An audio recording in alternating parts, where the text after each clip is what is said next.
Welcome to the NEPA Scene Podcast, the only live streaming, in-person local arts and entertainment podcast covering northeastern Pennsylvania, offering a true alternative voice in local media. We're coming to you from the brand new NEPA Scene studio underneath Center City Print in downtown Scranton. I'm Rich Howells, the founder and editor of NEPA Scene, and tonight we're here with Scranton psychobilly, punkabilly, whatever billy, horror punk band, One Revived. Before we dive in, I just want to thank our sponsor, Center City Print, who provided this amazing studio space for us. Put them up on here, so then that way you don't have to look at me through the whole ad read. Center City Print can bring your ideas to life in 3 locations, Scranton, Kingston, and the new Hazleton store. These one-stop shops are locally owned and operated, offering high-quality printed products, copy and custom print services, and design solutions to help you, your small business, or your nonprofit organization thrive.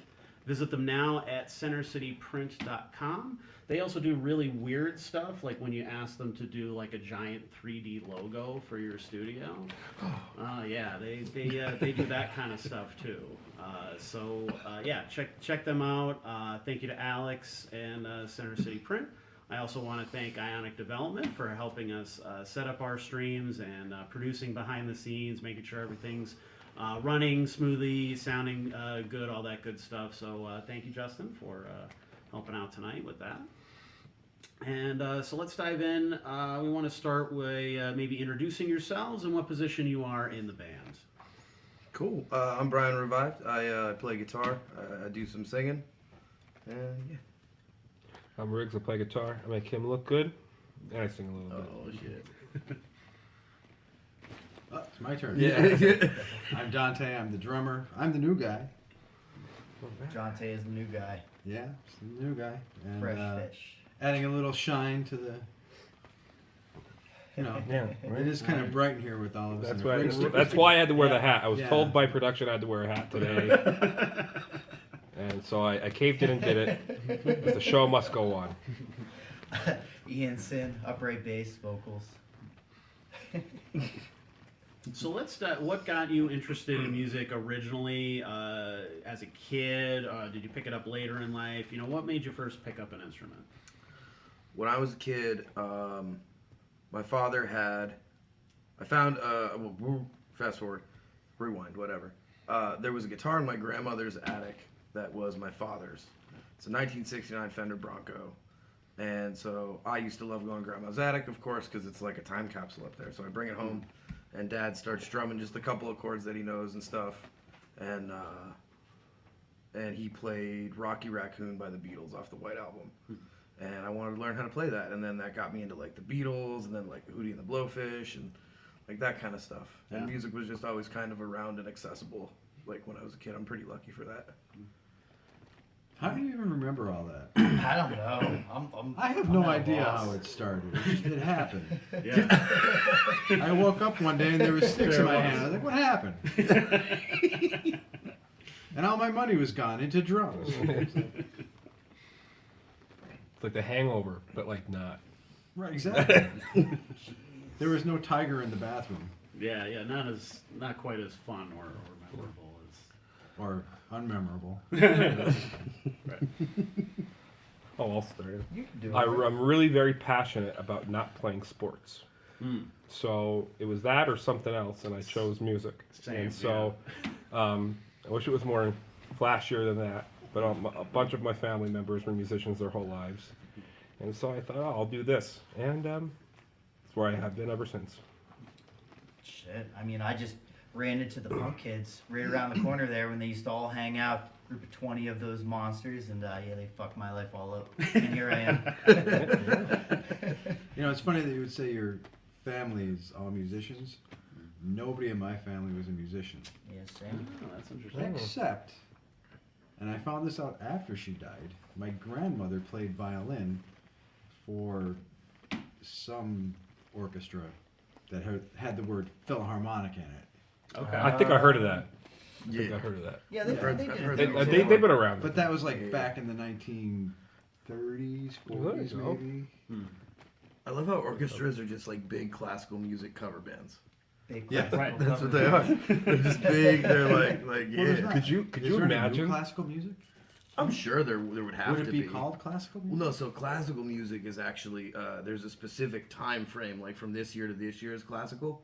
Anything written after that would be like neoclassical or whatever time period they would categorize Oh, as. yeah. Could you Yeah. imagine a bunch of like AC/DC like Nerd. fans like, oh my god, I gotta go see this. I gotta see this classic tribute My head band. hurts. I gotta see the Richmond Bach tribute band right now. Oh my god, I'm gonna lose my fucking mind if they do what is it? Tribute 7 or something. I'm gonna take my top off. Da-da-da-da. I'm gonna sleep with that trombone player. Holy shit, he's on fire. It's controversial enough when you have Rock 107 playing stuff from like the 90s into the 2000s, and like everybody complains. Well, mostly boomers complain about it on Facebook and shit, and it's so funny because Yeah. it's like, all right, well, at what point did you want them to start putting music on there? Like, Yeah. it has to come sometime. Yeah. Like, just accept it. Go to bed, boomer. Everyone's gonna see me struggle opening this beer right now because it's so fucking tight. Use your teeth again. No, I'm good. That wasn't a. No, I'm good. Use your fucking teeth again. Everyone's gonna see me struggle. Hold up. Where's my bottle? I Get a got one lighter? or something. You do it. I don't have a lighter. You don't? I Give don't me know this. what to do. Thank Wow, you. this is gonna be the This is podcast. gonna be- Those this is people it. shot- There you go. Oh. Yeah. We just went viral. Viral as in now our mouths touch the same thing.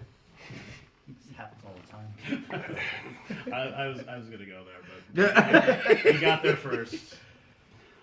So before One Revived, I'm sure you guys have had some other bands and stuff over the years. So tell us about those and maybe how that influenced what you're doing now.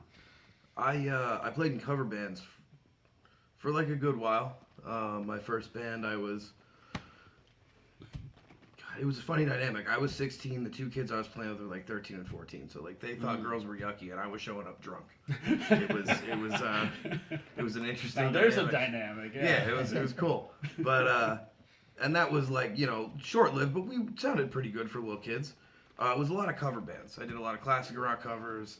I was in a country band there for a while. And that influenced me being in this band because the one day I was like, I just can't do this anymore. Like I can't do it. Like the money's nice, and and then there's the occasional like scandal Rooney that goes on if you're in a band and someone gets whatever. But it's neither here nor there. But like it got old, and I was like ready to move on. Right. Yeah, and had bought a bass from Ian to play in a country band that I was in. Never used the upright ever in a country band. I kept it for like a couple months. Then my mother was like, "This can't be a living room piece anymore. Get it the hell out of my house. Do something with it." Yeah. So yeah, I ended up getting rid of it. But I did call Ian to see if he wanted to buy it back first. I was like, "I'll give you first crack at it, bud. Do you want it back?" Wait, this is not how this works. Yeah. But Oh, I'll try now. Well, I said this all before last year, but I'm going to try to keep it short and brief. I played in punk bands for over 20 years now. I played Warped Tour. I played with some local fanfare ones like Arsenal Mayhem, Terratown High. I'm currently still playing in the Whiskey Bats right now. So, I mean, just very busy. I've always just loved playing music and playing music that's important to me. So, just going to keep that there. Keep that brief. Let these guys talk more. That's pretty good. Thank you. Dante, I've been playing for a long time. I'm a musical whore. I will play anything that will get me paid. I've done polkas, I've done True. Dixieland, I've done hip hop, metal.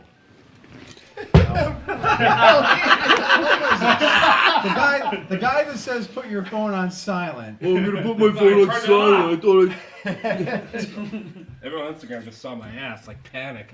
Oh my God! You're So- everyone send I'm Riggs sorry, $20 continue. You're a if you saw music his whore? ass. I'm I sorry. am a musical whore. And if there was a possibility to get an STD from this, I probably would have had it. But I do fill-in work wherever I can. I will do sound if I'm not playing.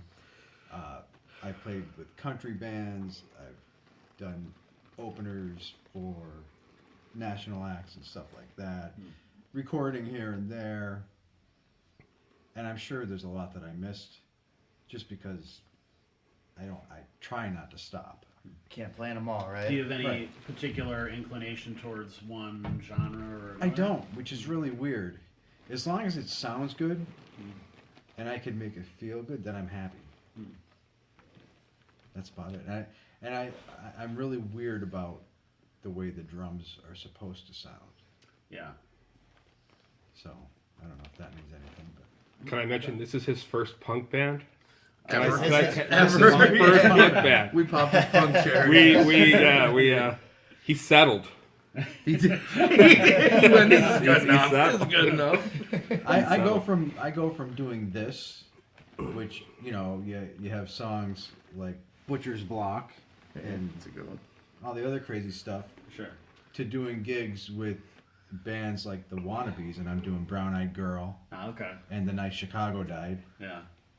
But then, some other band will call me and I'll be doing Fleetwood Mac.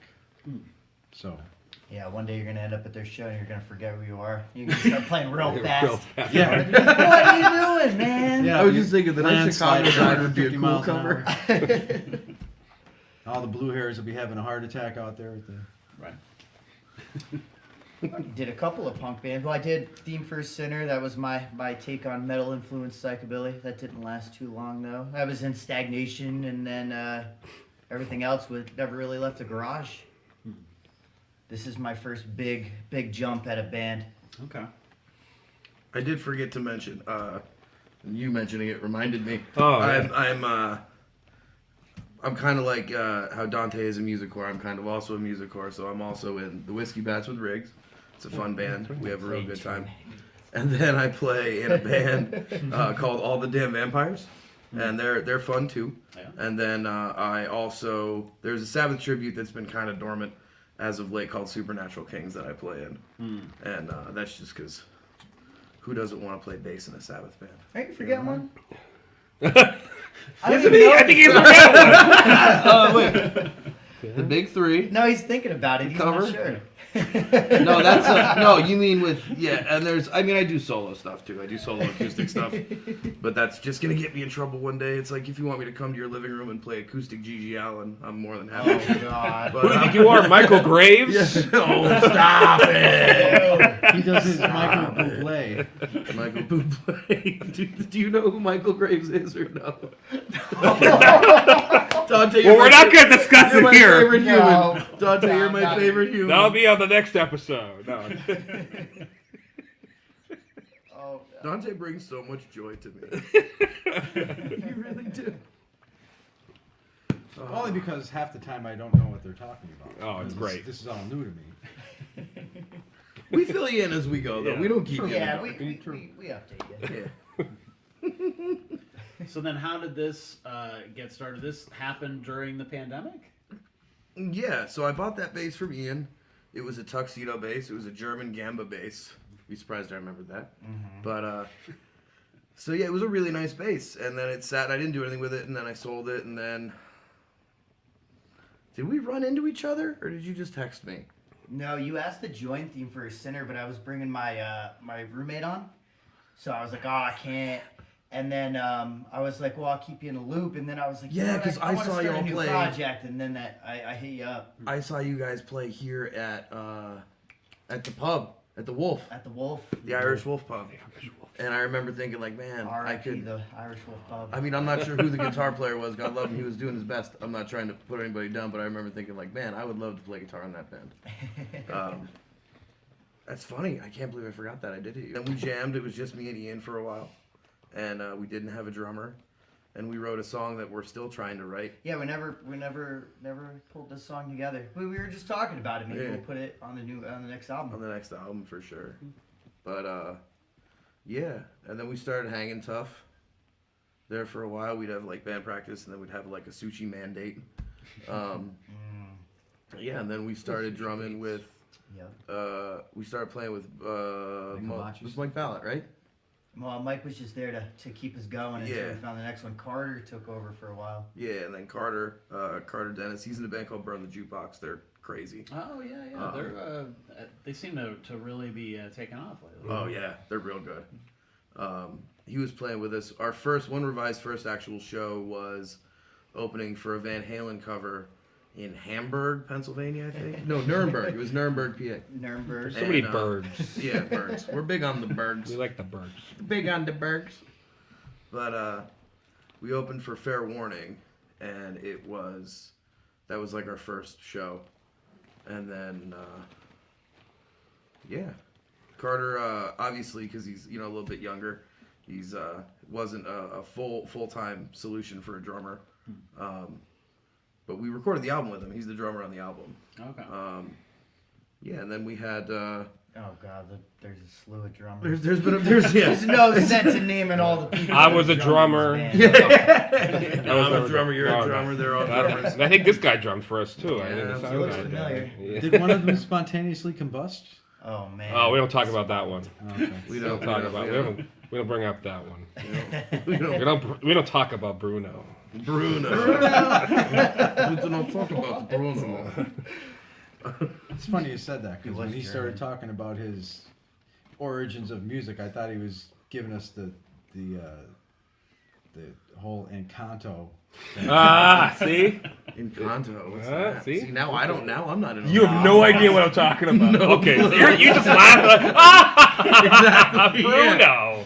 You have no idea what I'm talking. I thought you meant that movie. I'm the only one here who has a child, so I get it. So all you kids at home are laughing right now. You guys have no clue what I'm talking about. Anyway, continue. And the dog in Encanto, by the way, was named Dante. See this guy. Now you need to. He's write feeling a song, us You need in to write it. a song called Encanto. Encanto. Emergo and Encanto. Encanto. Encanto. Oh, Excuse me, I can't hear you. I can't tell you. Can you I have speak an ear louder? function. Speak louder. I'll try to figure it out. Yeah.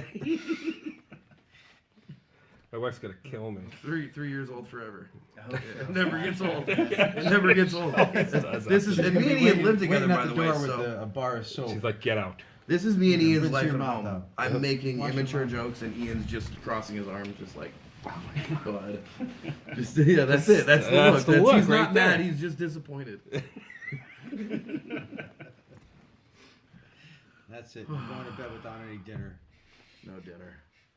and no TV. He was just happy if I don't eat dinner. That means I don't cook and the kitchen stays clean. The kitchen's still clean. Yeah. Ah. So do you guys have kind of a specific vision in mind when you were putting this together? Like you knew what the sound was going to be, or No, I think me and Brian bounced really hard off of each other, trying to get ideas, and I don't know. I feel like Brian writes more melodic and closer to psychobilly, and actually write closer to punk rock. But I was the one that brought the concept of doing psychobilly to him. We have a weird dynamic; it kind of swirls in together. Yeah, it's if the center point is what One Revived is, I feel like Ian's over here and I'm over here, and we're pulling each other into it. Mm-hmm. It's Okay. It works real well. Yeah, it's pretty cool. So then, you guys have the kind of the psychobilly elements, the horror punk elements. A lot of people ask, what your musical influences are, and we can talk about that. But are there any maybe horror influences that you guys have that maybe have played a role in this particular set of songs or in the band in general?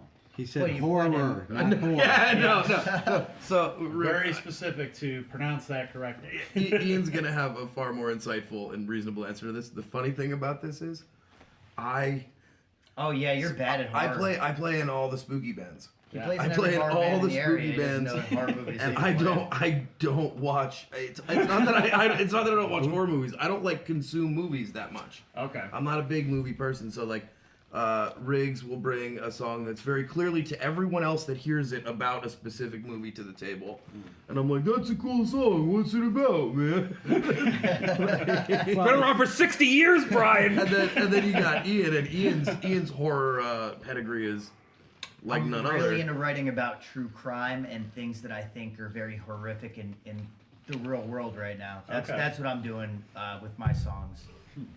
I haven't dived back into horror in a while. Maybe that's what I should work on next for the next album. I like the true crime element though. Is like everybody's listening to that kind of stuff. Everybody's watching. Yeah, everybody's documentaries obsessed with it on right it. now. Like That's Netflix where I'm getting and all it. that kind of stuff. Like I mean, and obviously that stuff is always more horrific than anything you could actually make up. The fact that like people are actually doing this shit. I have a question about true crime stuff. Mm-hmm. Has anybody seen Criminal Minds? I can't absorb it. It's Have you noticed Too much. that the bad it's too guys much. are all comedians? Dun dun. Tim Curry, Oh. Jamie Kennedy, Yeah. Aubrey Plaza, and it just goes on. It's I didn't what know the that. hell? They must be stereotyped as like the crazy type. Like Well, they yeah, are. They're insane. They're weird. They're whatever. They like to laugh. Yeah. In an evil way.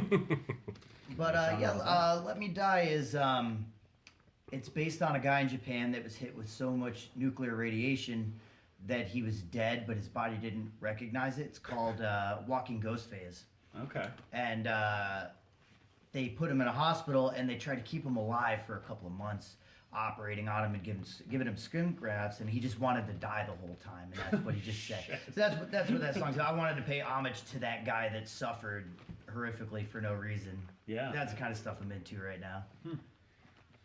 Yeah. What about you, Riggs? You're Don't king get me horror. started. Now Briggs we is all king know. horror. There's not enough I know podcasts they for they Riggs asked me to horror. be part of this band. I was folding socks watching a horror movie. And I thought my day couldn't get any better.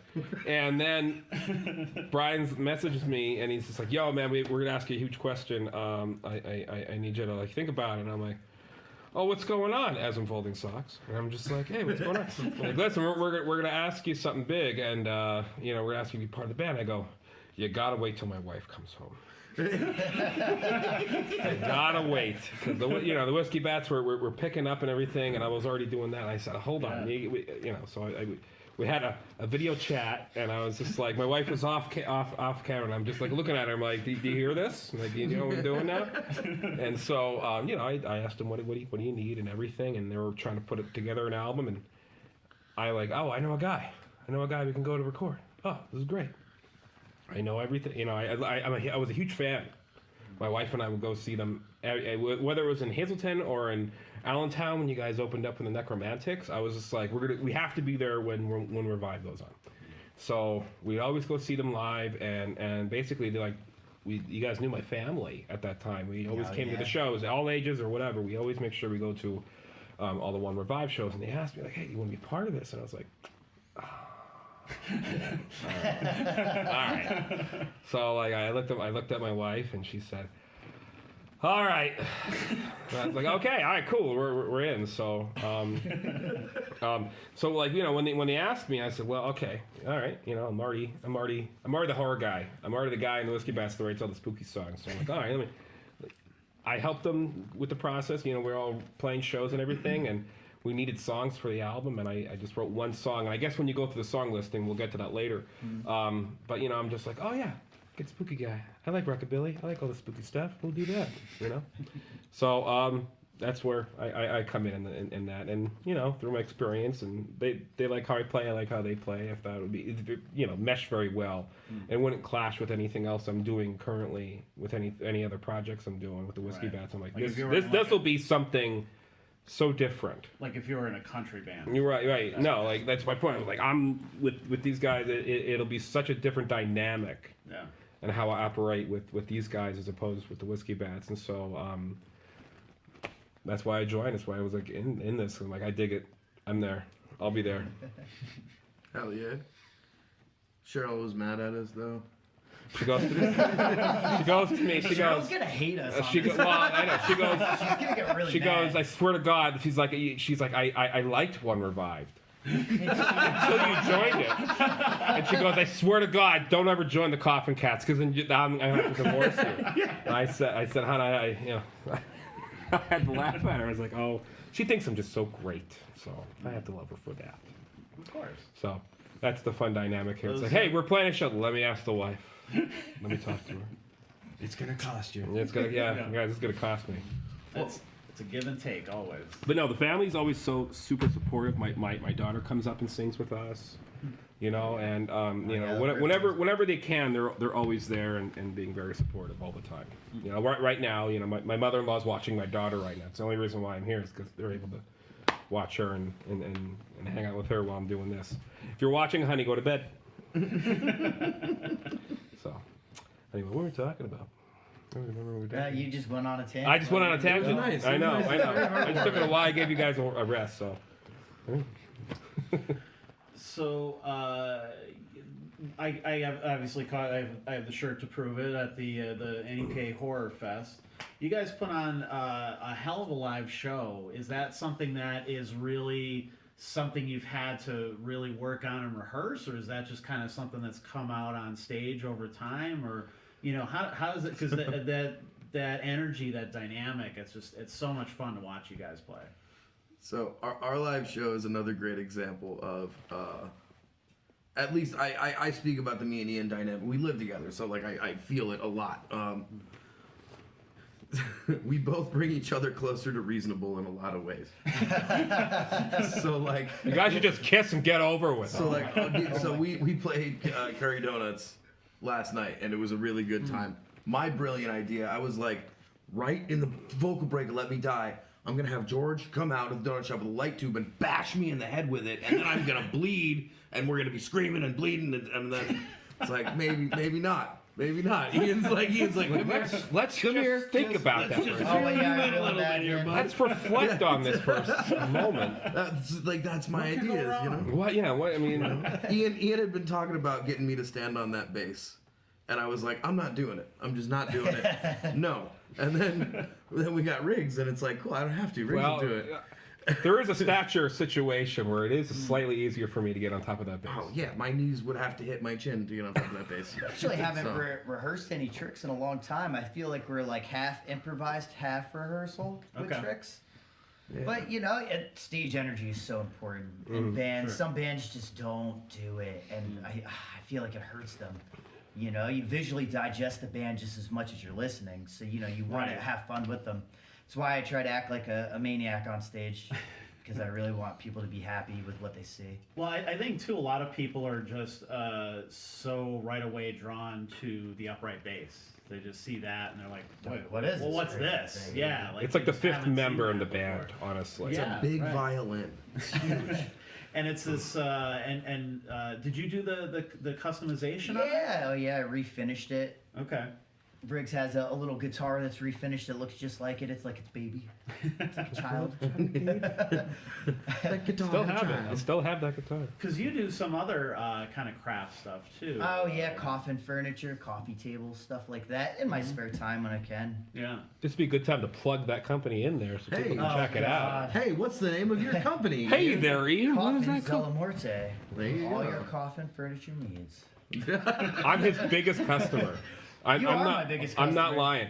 That I'm sorry. I don't mean to. Yeah, go ahead. I'm plug- sorry. I don't mean to plug like to. For Mother's Day, I wanted to get my wife Cheryl like a nice coffin table. She really liked. Oh, I really want a coffee table. Yeah. I was like, I asked him, like, oh, hey man, how much would it be? And he sent me this long freaking message, and all I got out of it was like, hey, I want to use this huge. What was it made out of? Like a maple wood or what was it made I out think of? it was a birch. He was like, I want to use this. I want to use a slab on, and this. I didn't read all the way down. And I just said, sure, it sounds great. Yeah. And so he goes, hey, it's done. And he sent me pictures. It looks beautiful. I go pick it up, and luckily I took my SUV, and Yvonne's father was there, and he's like, do you need help picking it up? I'm like, no, man, no, I shouldn't need help. And I go in there, and it's like 6 feet tall, like long. You could fit a human body on it. Yeah. And I'm like, holy shit, I can't pick this up. And so like Yvonne's father helped me pick it up and put it in my SUV. And I'm laughing all the way home because Cheryl knows what she's getting for Mother's Day. And I'm laughing. I'm like, just wait until you see this. You just got, I can't tell you. She's like, does it look good? Oh, it looks like something. I get it into my house, and my daughter, I think she's 5 at that time. She goes, "The hell is that?" And I was like, shh, you can't say anything. So I get it in there, and I put it in my living room, and I just start laughing because the thing's bigger than Bigger than the living room. bigger than my living room. It's so goddamn huge. And I go, Happy Mother's Day. And she comes in and she looks at it and she starts laughing. It's in the living room, but it's slightly hanging into the dining room. And I put like one of those Walmart skeletons, what are like 5'4" or whatever in there, and I'm just like, this thing can fit it. See, good. I put all my mugs, all of the mugs on there, so people can see how huge this thing is. And but you know what? It lasts up. It's a hardcore table. Hold to the test of time. Yeah. But I ask him for everything. I go, I need this, and he'll make it for me. My pedal board, this guy. In the same room we practice in. Yep. So I'm sorry. I have to tell a funny story. That was great. Yep. Yeah, his company's awesome. I highly recommend it. I have coffee table envy now. I got this cheap piece of shit on Amazon. Yeah. I'm not just in his band. Oh, that's I'm a awesome. customer. I'll make you a real flashy one. Yeah. No, I need an actual real one. So I'll talk to you about that. Plugging you in. Because I keep investing in more and more blue stuff. I made a blue coffee table. I'll show you pictures after. There we go. Yeah. So, even this blue carpet that's underneath us, like everything has been adding to this weird blue room. So people are so focused on that bass, and then for the people who maybe haven't seen you guys yet, you kind of do a thing where you will throw it up in the air, kind of spin it around, stand up on it. You also stand up on it while playing at the same time. Yeah, he takes a so that gets solo on it. I do a quite the solo. reaction I do on a that. solo. I'm not going to say what song, so people, when they see us live, they won't know when it's going to happen. But yes, I jump up on it, and then Ian will. We both play our instruments at the same time, and I perform a solo on it. And I was scared to death doing that for a while. He goes to me, he goes, hey, you know what you should do? You should jump up on my bass. And I'm like, wow. I hate that idea. It sounds like a terrible idea. This is like, I'm like, this is like really dangerous. How are we gonna do that? Like, Yeah. I don't want to put my foot through it. He goes, no. Look at all these things. Like, it'll be fine. So I think we had a practice space, and like it was the day before, the big break was doing something, Okay. and we were like, we're gonna do it there, and I'm like, okay, we better practice. And it's like getting on a horse, right? If you put your footing the wrong way. Yeah. You're not getting on there the right way, and you're not getting off the right way. So it's just going to be a disaster. So we rehearsed without the guitar, and I'm like, oh, this is fine. And then I did with the guitar. I'm like, oh, this is fine too. And we did it like 30 or 40 times, right? Like we did it while playing that one part of the song. We're like, I could do this. I could do it, man. All right, we're going to After make this that happen. 30 times, I now wear steel-toe boots every show. Because I'm You've crushed my foot so many times. I love it. the mutant mom cooks me a lot of food. Well, the great thing about Ian playing upright is that I don't, I do an awful lot of singing in One Revived, and that wouldn't be something I'd normally be super comfortable with. But I'm always so happy to be singing in this band, because no matter what I'm doing, people are looking at that bass. And it allows me my little bit of like safety blanket to feel comfortable enough to do what I gotta do. It's funny how our dynamics world keeps going, because I'm afraid to look at the crowd when I play, so I won't look at the crowd, but they're staring at me, and then you're happy because you're looking at people, not looking at you. Yes, exactly. It's great.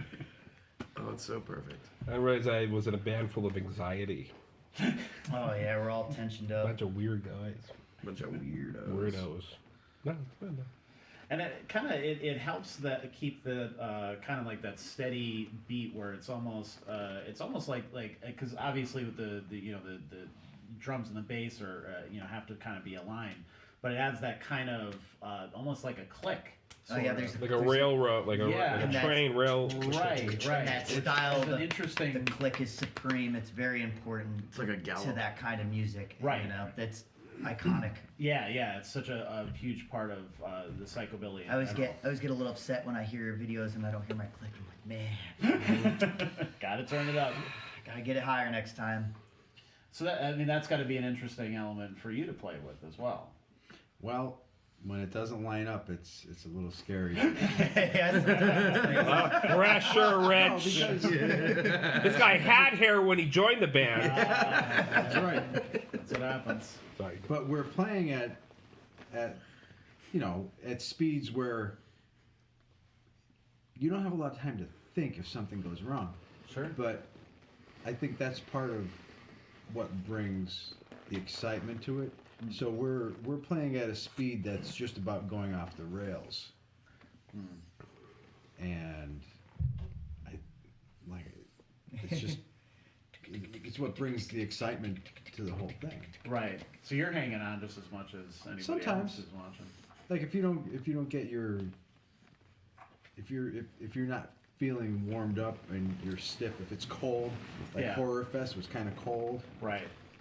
your arms are a little cold and you're trying to really push it and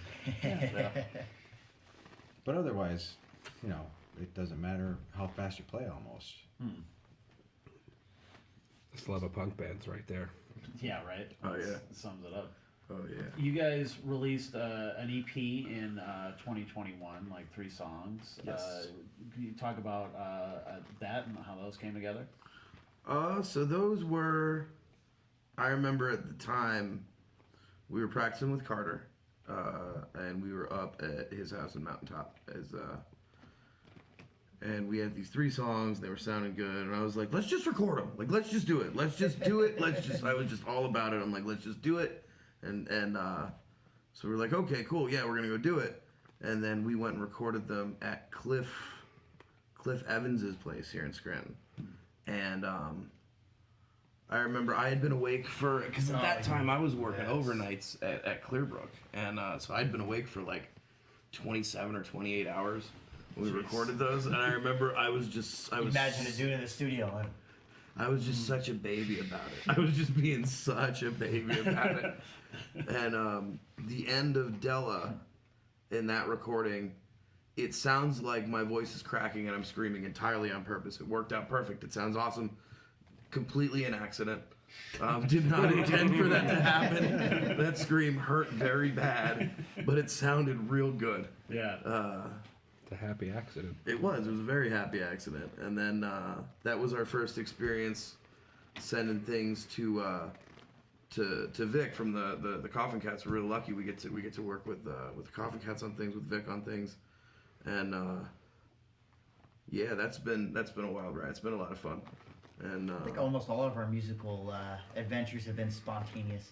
yeah, Like, right up, we're like, let's do it, and then we just go right in and do it, yeah. and see what happens. Once you decide to jump, your feet have to leave the ground, Yeah. or it's 2 birds sitting on a wire. One of them decides to fly away. How many birds are sitting on the wire? It's 2. One just decided he didn't do it. So That joke's terrible. I know it's that's like one of those stupid AA-isms. I heard that in a meeting like years ago.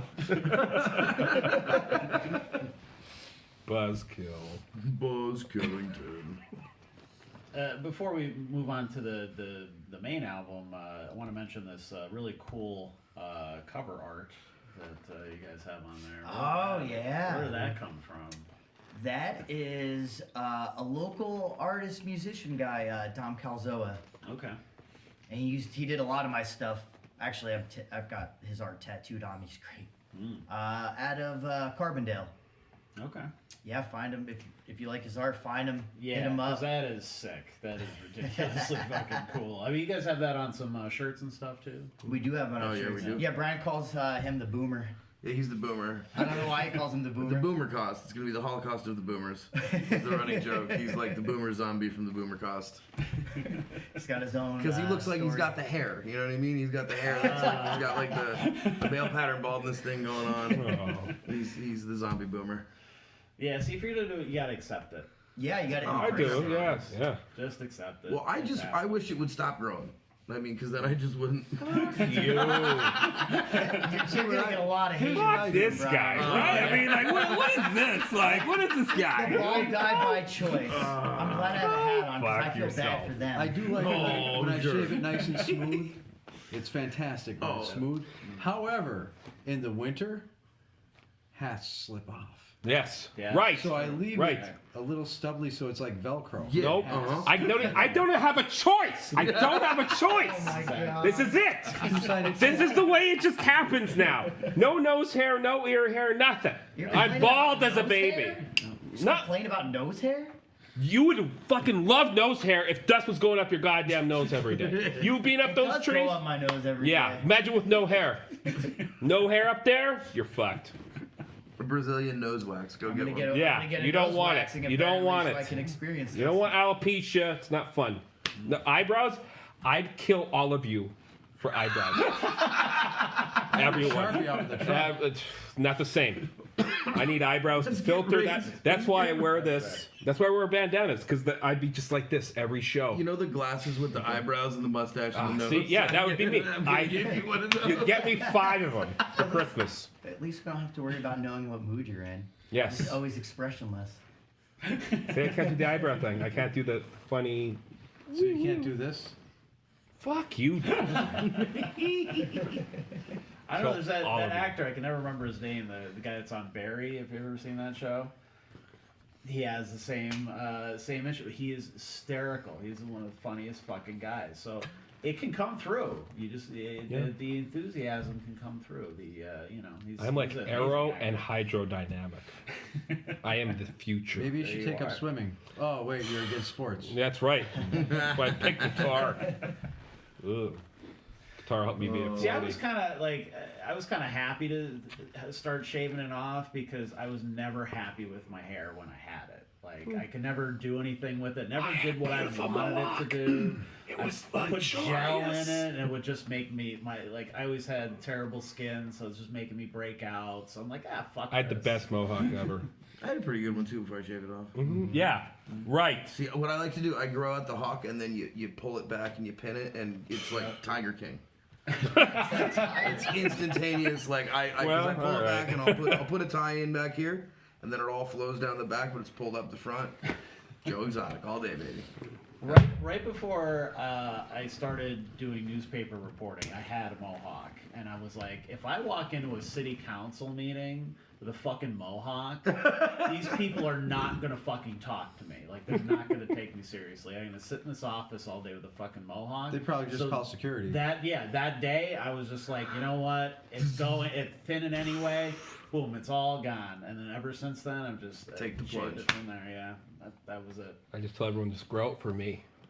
Grow it for me. I didn't have a choice. I don't have a choice. Right. This is all gone now. I have a little bit of armpit hair. A little bit. Oh, that's nice. I'm proud of it. Thank you. Thank It's you. cute. You gonna braid it? I might. Much of a choice. Armpit mohawk. Maybe. I'm gonna shave it off Pit on hawk. our next tour. Oh, It's not even enough. It's not even How enough. mad would you be if we shaved the last hair? Well, I mean, I honestly wouldn't be a gonna big happen deal. now. It wouldn't be a big deal. I mean, like saving 4 hairs is pretty pathetic. So it's whatever. Be like the last My tree. new Do you have anything stronger? Yeah. My new hobby's gonna be buying you funny I wigs. might. It'll be like the last tree in the Lorax. Oh. All right, so let's get into the debut album that you guys put out over the summer. It's called "Is This a Nightmare?" So we're gonna go track by track, and then you can kind of tell me maybe what inspired the song, or if there's a story behind the song, or the making of it, the actual song itself, whatever you want to talk about. So opening is the intro macabre. I just always wanted an intro. I don't think it actually has any sort of origin or anything like that, but so many bands do instrumentals, and I just wanted one so bad. And Okay. I pushed and pushed and pushed, and then we finally found one that we liked. And then I just called it Intro Macabre because I thought it sounded cool. Yeah, I mean, it works, and it's a nice little kind of teaser as to what you're gonna get. Yeah, it's the warm up. It's like the opening theme. Ah, there you go. It's an overture. Like the Three Stooges. It is an overture. Yeah. So second one is Cross to Bear. Cross to Bear is it's a really cool track because we feature Vic from the Coffin Cats as in vocals on that. He does backup vocals on that one. Okay. That song got written at Carter's, I believe. That was one of those like 10-minute lyric sessions. Like we were playing something. I do this thing sometimes where we're playing a thing and it sounds real good. And I'm like, man, I can't think of words. And I get real frustrated and go, oh, great, everybody stop. Just do something for 10 minutes. And in 10 minutes, I'll just knock out like 2 verses and a chorus. And like sometimes they work and sometimes they don't. but that one really worked. What's it about? Brian's funny with this. He doesn't This is even actually know. really He funny. doesn't. That's why. Did ask what. So I write two kinds of songs. Well, it's hard to say. So it's kind of like, well, I'll tell you a funny story. So I had a crazy couple of years in my life, like people do. You have a crazy couple of years, you go off, you get involved in some things you shouldn't be involved in, and you got to clean yourself up and come back to society. You know, it is what it is. But when I moved home, I'll tell you, I don't think I ever told you this either. When I moved back to Pennsylvania from California, I was going fishing down the river the one night, and it was getting dark. And you know, at this point, I'm like 20-something. I'm not like a kid, but, you know, my mother is my mother, and she loves me dearly. Is like, dude, I don't really know if I want you down the river like this time of night. And I said to her, Mom, I am the thing that goes bump in the night in Wilkes-Barre. Like, that's what you don't get. Is that, like, Badass. the people that hang out under that bridge are afraid of people like me. Like, it's going to be okay. I'm going to be fine. But that's where, like, I'm the thing that goes bump in the night. That's the first line of the song. It comes from. And it's kind of just like a walkthrough of... It's kind of like looking into the darkness. I'm going to misquote this grossly. Someone said this at one point in history, that, like, you need to be careful when you stare. You stare long enough into the darkness will start to stare back into you. Right. And it's kind of, a lot of what I write is me staring into the darkness. And I think there's a certain amount of power that you get from realizing the kind of monster that lives inside you. And you don't need to be a particularly monstrous human for that to be true. Like, every human that lives is capable of everything terrible that any human has ever done. We're all capable. It lives inside all of us. And the more respect you have for it, I think sometimes the more you know yourself, and the more you know yourself, the better you can walk through life a little bit. But yeah, so that's kind of what that's about. You happy, Ian? Yeah, I wanted to. Yeah. Sorry. Sorry. My bad. I was going to do the slow clap, but I thought That that'd was be almost like a therapy session. Yeah, like, I think we all grown a little Hi, bit I'm closer Brian, I'm today. an alcoholic. Hi, Brian.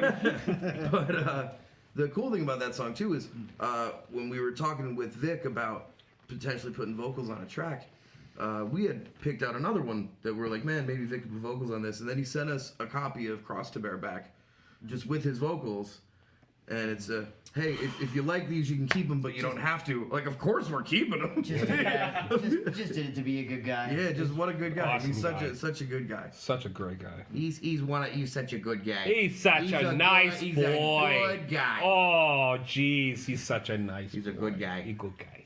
But How did you end up talking to him, working with him on this? I reached out to him. He's the reason I started playing upright bass. I was inspired when I was 19 or 20. And then, you know, social media is just so easy to get a hold of people. I just hit him up, and he's super friendly and, you know, easygoing, and was just always there to help. Upright bass questions, music questions, band stuff,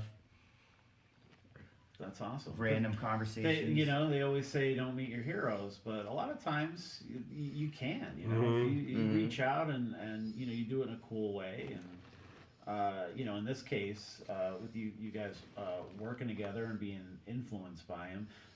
For those who maybe aren't familiar, could you maybe tell people like a little bit about him? Vic Victor.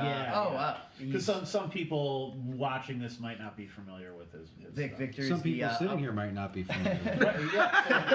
We're helping everybody. You get dust everywhere, you monster. I can't help it. I'm a dirt pirate. He's the upright bass player for the Coffin Cats. That band's been blowing my mind since I heard him. I don't know what else to say about that. Upright bass player, singer, out of Michigan. Very fast, very melodic.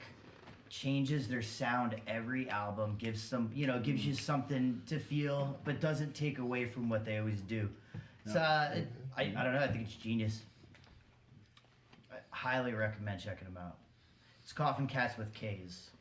Yes. So next up we have Dance For Me. I love this because he doesn't watch horror movies and then he comes up with some crazy random fucked up concept. shit. No, I have to say, this is like one of the first songs that like they had like a slew of songs already, so I joined in on this, and he had these ideas, and this is like one of the songs where I jumped in and helped write. So it was like, this is a really cool song. I really dug it from like day one. So just want to make a footnote in there. Yeah, that's true. I remember that. So that original, the no, that sounds dumb, but like the beginning of the song, the intro to it, was I went to a rehab in California with this kid named John Pierre.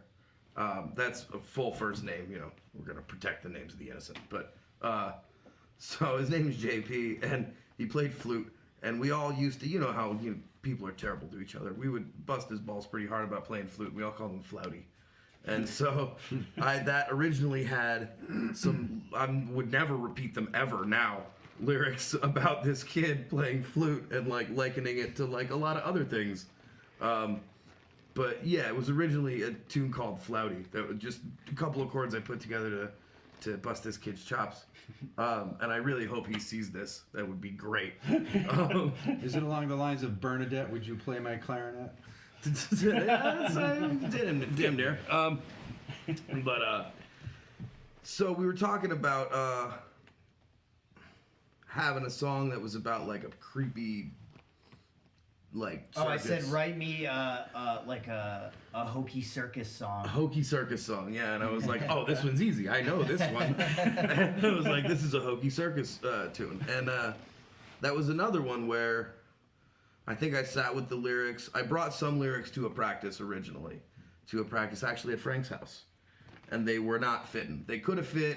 They were really like a little bit too edgelordy. It was a little bit too much, and we went downstairs, and it was another one. We were having a cigarette at the island in Frank's kitchen, and it just popped out. Just like that. Just right out. Son of a bitch just wrote it like it was magic. There it is. Yeah, pretty much. Right out of my I was like, you asshole. I have to go through drafts with my shit. And there he is like, oh, hold on. There it is, a goddamn song right there. Dick. Yeah, It was honestly like just as quick as we're talking about. He just, oh, here we go. And what? You didn't go through a draft at all for that? No, it was the first Fuck one. you. That's funny because I listen to a lot of band interviews, and obviously I do a lot of band interviews, and a lot of times it's the songs that really came easy and fast that are the ones that they like the most, that are maybe go over well the most. It's the ones that people like pain over for years and years and years, and they finally put it out, and everyone's just like, whatever. Yeah, exactly. And then it's like the one where the album's done, and then they have one, they're just like playing around with something, and they're just like, you know what, let's just throw this out on there. Or like the producer says, hey, like, this is the song you guys should have put on the album. Maybe just do this, and then that's the one that ends up being. There's a fun organic feel with that song. It's a very playful song. Yeah.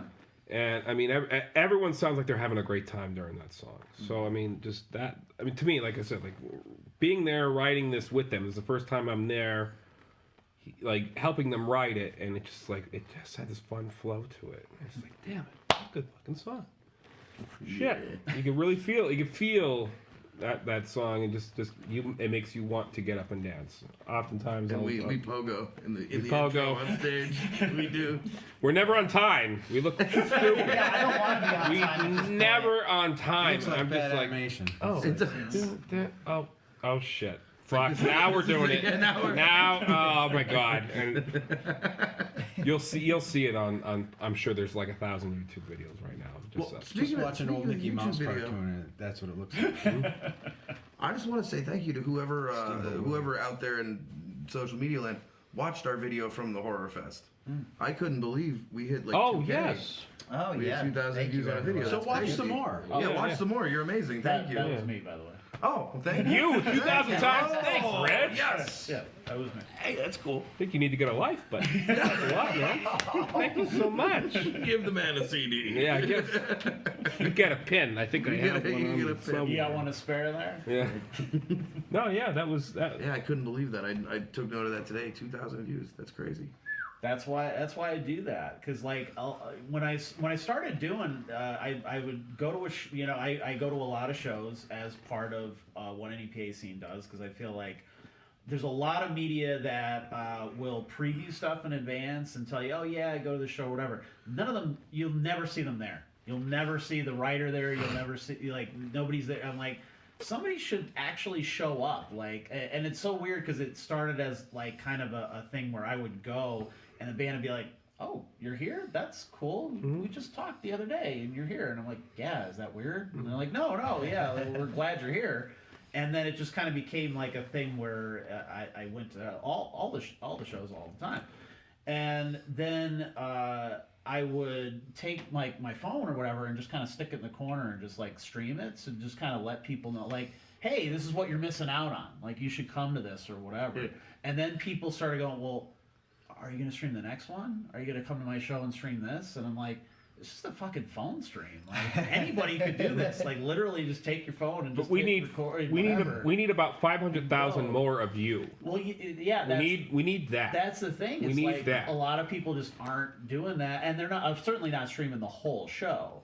So I would try to find like a corner. Now, mind you, of course, a lot of, if it's a punk show, metal show, whatever, people will find a way to hit it. No matter what, I could put it up. I could hang it from the ceiling, and somebody would just fly into the ceiling. Yeah, and someone's knock it falling over. through the tiles. Oh, Yeah, exactly. Those are the So- great videos. Right. Holy shit! What happens next?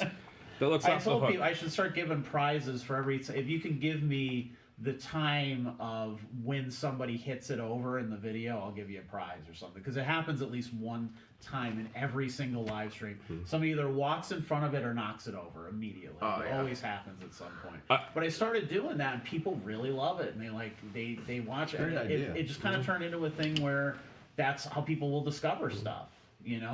And granted, yeah, I would much prefer to do like a well-produced, like, show up with a big rig and whatever and do multiple angles and the whole 9 yards, but it's like some people just kind of prefer that DIY element to it, and that kind of maybe comes off as more authentic. And the other part of it is like, if I bring the phone and that barely makes it out, I'm certainly not going to bring a couple $1,000s of cameras. Yeah, absolutely. And Which have reminds people me, destroy I that. wanna So yeah, that's talk not about happening. something later on. Okay. Something like what he was just talking about. Word. But yeah, so good. I'm glad that, like, when people say stuff like that, it makes me go, okay, I should keep doing that. Like, that's not a waste. Yeah, of Keep time. doing that, Rich. I couldn't Yes. believe it. I didn't. Because it just like I said, it just lets people know what's happening. You know what I mean? Like, it's just kind of like if you're coming with me, basically. Yeah. I'm just gonna put that in the corner, and you're basically watching the show with me. And it's You not could start maybe a- not the best quality, You but could start a whole new segment, NEPA Scene Bootleg. right? Yeah. Yeah. Well, in the absolutely. spirit of like that kind of thinking about like what it is that you do, there's someone. Have you met Mark Collier from Wax Packs Records yet? Yeah. Okay, cool. Yeah, he's I definitely we gotta talk about Mark. So We gotta have- plug him in we gotta somewhere. plug. We gotta We gotta plug. plug Mark. Wax Love you, Packs Mark. in Berwick. Mark is releasing our vinyl, so that'll be out in. We'll have what the big one, right? 12 The inch. big thing. The big Put one. on the The old big- grampy a thing big with the big round horn. thing. Yeah. The big one for her pleasure. Put it down. Yep. It's ribbed. It's ribbed. Lathe ribbed. Yeah. That'll be coming out, and hopefully, for about a couple months, we're gonna have a show at a shop at Wax Packs Records in Berwick, Pennsylvania. If anyone doesn't think about where that is, Berwick, but yeah.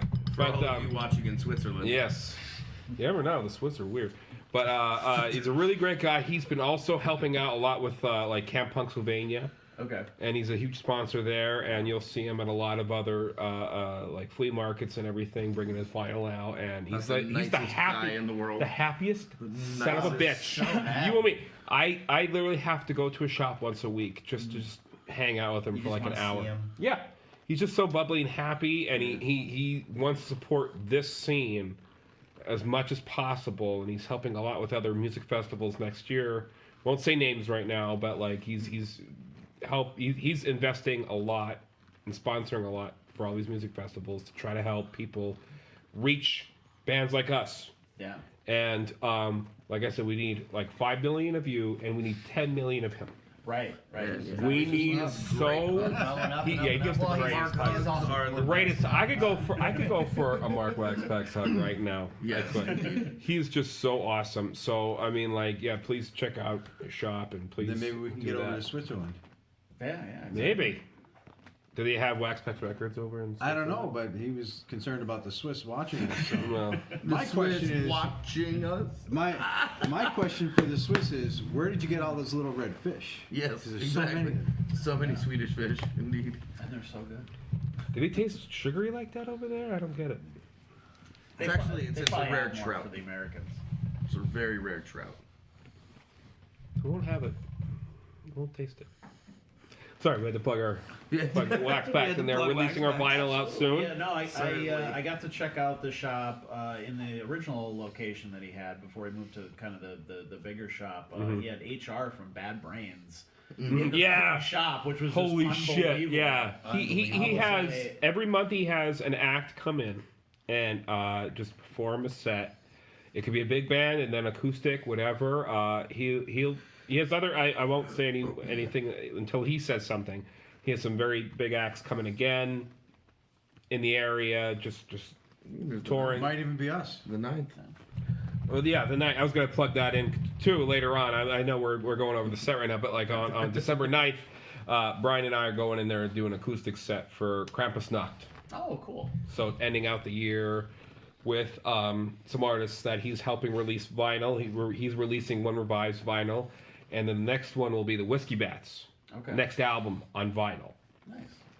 And like I say, he's sponsoring a bunch of music festivals, and he's out there doing a lot for the NEPA scene right now. He's just getting involved. Everybody as buy records from Waxpax. Yes. Right. He's your vinyl guy. He's your You vinyl need a guy. record? I got a guy. I got a guy. Got a guy. He'll help you out. He'll hook you up. So I just plug Mark in there. So We did good.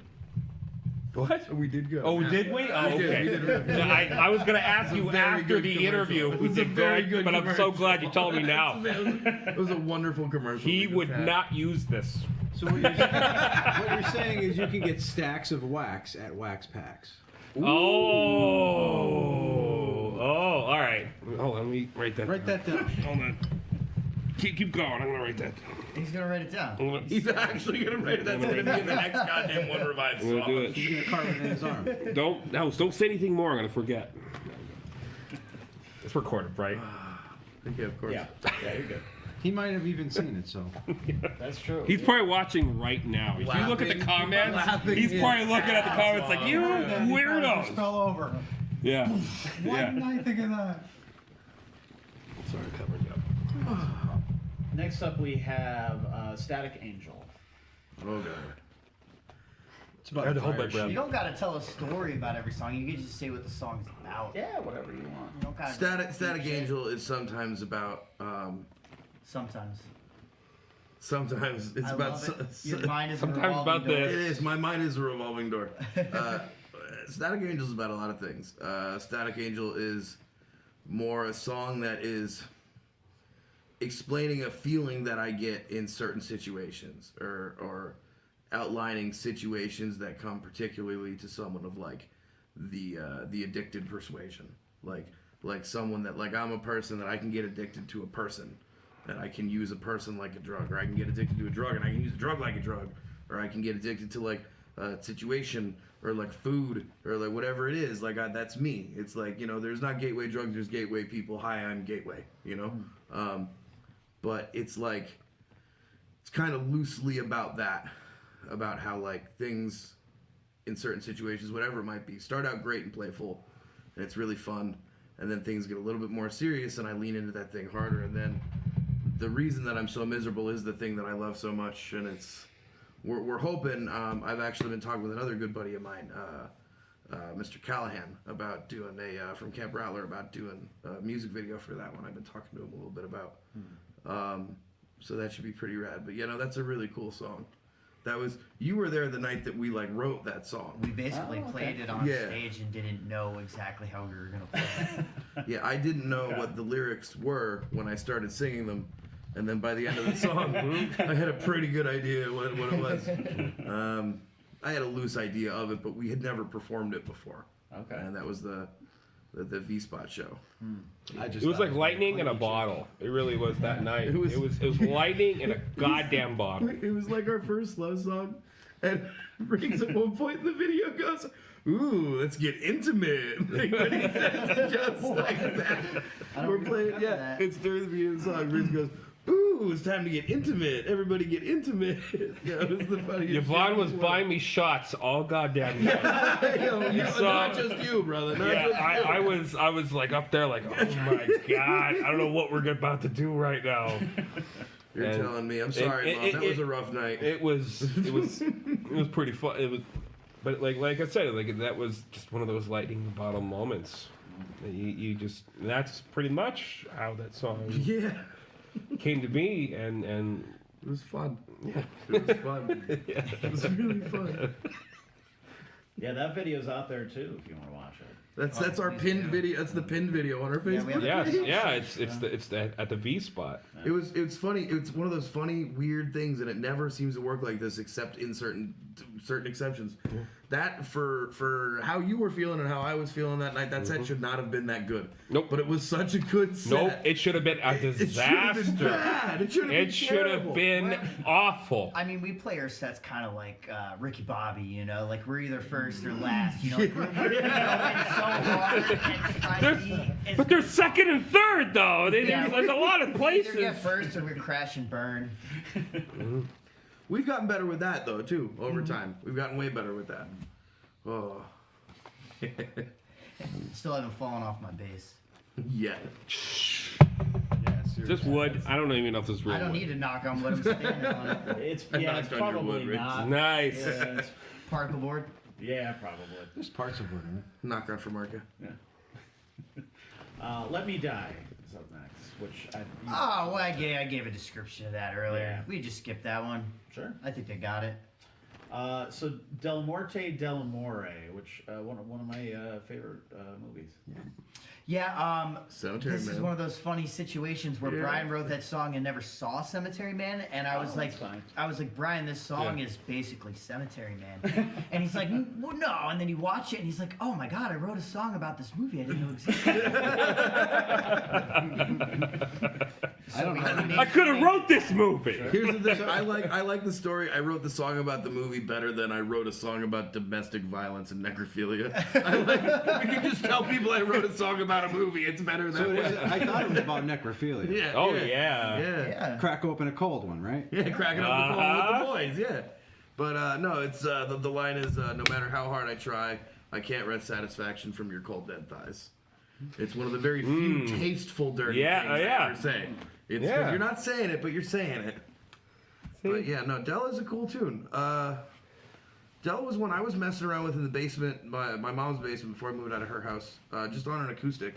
And I think I sent y'all like a little video or an audio clip or something of it. Mm-hmm. And that's just how that one was. That was pretty straightforward and easy. I put a fancy piano intro on the new one on the album. I was gonna though. say you did add a little more to from the original recording. Yeah. from the We used to EP. practice at Elvis's church, and there was a piano there, and he'd ding ding ding ding. Okay. Every time he'd have to do Della before we started playing. Yeah. I also noticed, I was thinking about it just recently. It's the one song where we don't need a whole lot of flair, like with your huge fucking solos. There's not a solo in that. The song just carries by itself, the message and everything, and the rhythm. And I was like, that's like the one song where I think we don't really have a huge solo. So I was like, oh wow, yeah, that song could just really carry and sing by itself. That was also the first time we got radio play. We got played on the radio in Canada with the original release of the first three. Oh, that's cool. Shaking Cats Radio picked it up and played us, and then just tagged us on Facebook. And we're like, "How did you Found it find and us?" They're tagged like, "YouTube." And I'm like, awesome, cool, man. They're great. DistroKid puts you everywhere, you know? Yeah. But, yeah, Della's a cool song. I started to hate it because, God forbid, I like anything that's good for me ever. Like, it was on the radio, and then I'm like, I don't like playing that song because I'm difficult and I'm an asshole. And then we brought Riggs into the band, and the second guitar in that, like a lot of your octave work and stuff, I fell back in love with it. Now I love that song again. Yeah. Next up, we have Butcher's Block. Oh no. Hi, Oh, Ian. do it. Say it. Uncensored. Just say it. It's Uncensored. Yes. Uncensored. Yeah, this I is an wrote Uncensored, Butcher's baby. Block, in a bar, hammered drunk in the corner by myself, and I was just running the concept of knife play through my head. So Butcher's Block is literally about girl on top with knife, cutting and cutting and cutting until said dude is dead, and Dutchy's like, wow, just holy shit. completely It's like, I don't want to Oh, fuck, all right then. immersed with the pleasure of being killed while having sex. Because who doesn't want to be killed? Right. This guy doesn't get it. This guy doesn't get it. You're a cop. We're not narcs. Well, you're a... Yeah, everybody thinks I'm a cop. Yeah. Do this. Or our Do dad. this. This is my cop One of the pose. two. Do this. Shit, hide the beard. They think I'm a cop. I bet you're wondering why I pulled you over. Say, I'm not mad. I'm can just see it. disappointed. Yeah. Sorry. I don't know if I have anything else to say about it. I'm usually very vague about that. I don't let people know what it's about, but there you go. It's out there in the world. I like that a lot of our songs are, at least the ones that me and Ian write, which is most of the album, because Riggs came in kind of towards the end there as we decided we wanted to record all this stuff. I guess I can't speak for you. For me, like, a lot of what I write it's cathartic. It's like I got all this stuff knocking around, and it's gonna do a lot better for me out here than it's ever gonna do in here. Yeah. And so it's like, Therapeutic. it's. I used to jokingly say, like, One Revive songs are just me and Ian's mental illness on display. Yeah. Music. Yeah. That's what it They is. tell me about it, I'm like, wow. We're sick and we're singing about it, baby. That's why I can't write. I'm just so mentally solid. You're just so. Oh, okay. Whoa. All right, officer. Brag about it. Oh, Yeah. I'm mentally stable. Oh, watch me pay my taxes on time. I'd probably There's be a lot pretty of people stable. who would beg to differ about that one. Gentlemen, though. pinkies. Pinkies. Pinkies. Not product placement. Not at all. Fuck you, Speaking of Coca-Cola. which, you guys want some more? You need another? I'll soda, take another beer? another soda. This was Won't say amazing. no. All right. This was. Oh, all right, all So right. yeah, we should plug because they are local. Yeah, definitely. Oh shit, yeah. Parlor. They have their pumpkin root beer just this time of year, so you can get that through Parlor. With our friend Josh Balls gave me some of these, and these is Scrumtrelescent. Oh. everybody has had them. Has been really impressed with them, especially because everybody. And there's all this backlash against pumpkin this and pumpkin that, and pumpkin everything. But those are genuinely really I'm a pumpkin whore. good. I learned something about He has pumpkin shoes recently. that he's not wearing. Yeah. No, I'm I not wearing. learned when you get a pumpkin spice something, It's not pumpkin. it's not pumpkin. It's all the spices Don't ruin it. associated with a pumpkin that pie. is Don't true. ruin it. Don't ruin it. Don't ruin it for people. It doesn't make it any less good. People don't it need to doesn't know. make it any less good. It's pumpkin pie, is what it is. Yeah, it's pumpkin It's pie not really flavoring. Sure. pumpkin, yeah. But you didn't have to. That's like telling people there's no Santa Claus. Diabetes and lies, Rick. That's It's what you just diabetes did. and lies. You ruined the magic. God damn it. You ruined the magic. All right, so I'll grab let's go to the next one. Made for Each Other. Oh, Yeah, Ian. Made for Each Other is my interpretation of Bride of Frankenstein that I wrote for someone that's no longer with us. Mm. Absolutely. It was also one of the first tracks that we put together. Very It was early on. we played this one without a drummer. How did we go about putting that one together? Was it bass line then guitar? It was bass line then guitar. Okay. and has a good swing to it. You know? it does. It really does. It's- And it was our first fast slow, fast slow. Oh yeah, I really wanted to do that. I was like, oh, I gotta do it. Oh, I heard that song, and I think Cheryl and I both like fell in love with that song. We're Oh, just like, really? oh yeah. And we heard it, we're like, oh, we get it. Like, Yeah, I really wanted that totally song get it.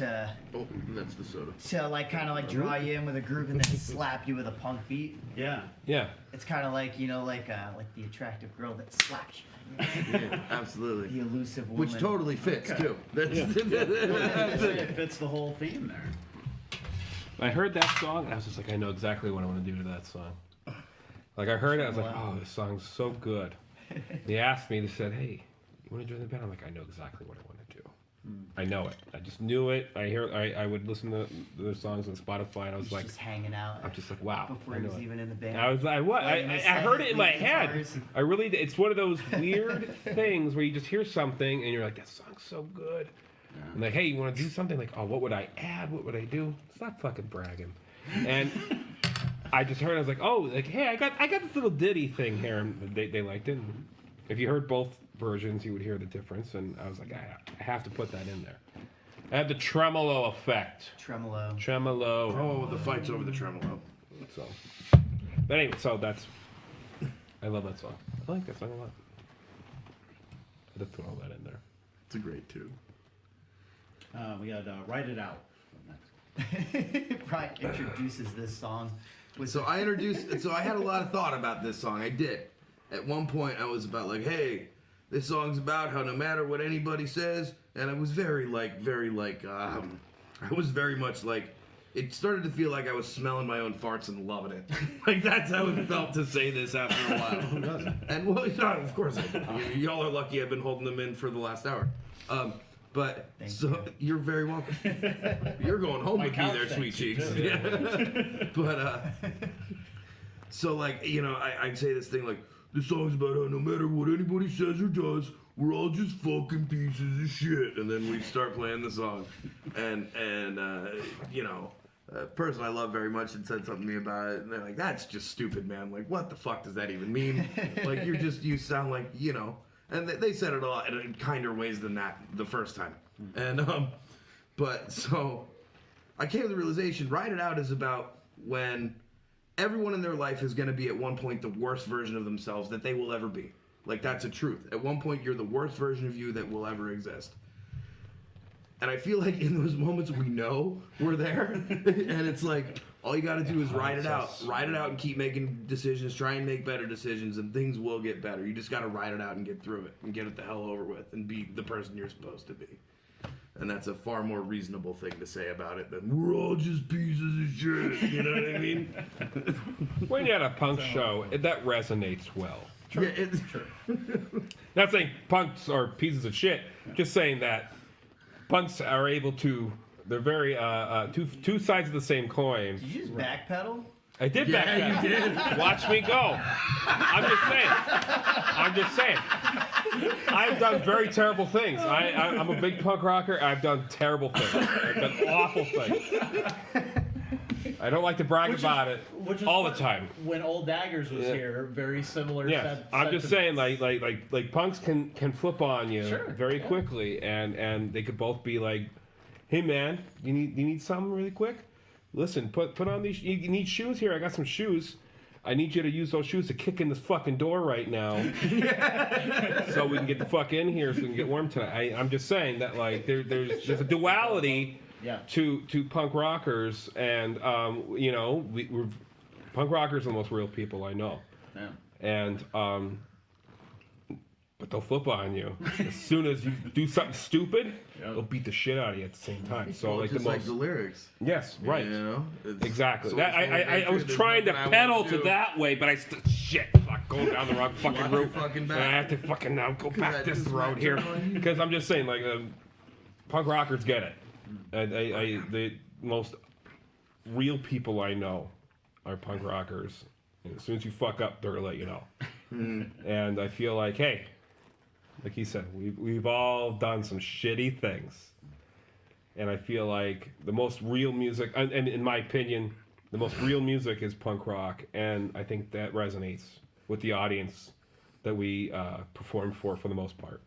There's a certain They amount don't. of like, I feel like in punk, I am not a piece of shit. I am the piece of shit, and it's fucking Mr. Piece of Shit to you, okay, So, asshole? yeah, it's Like there's a certain amount of like Yeah. egomania with an inferiority complex.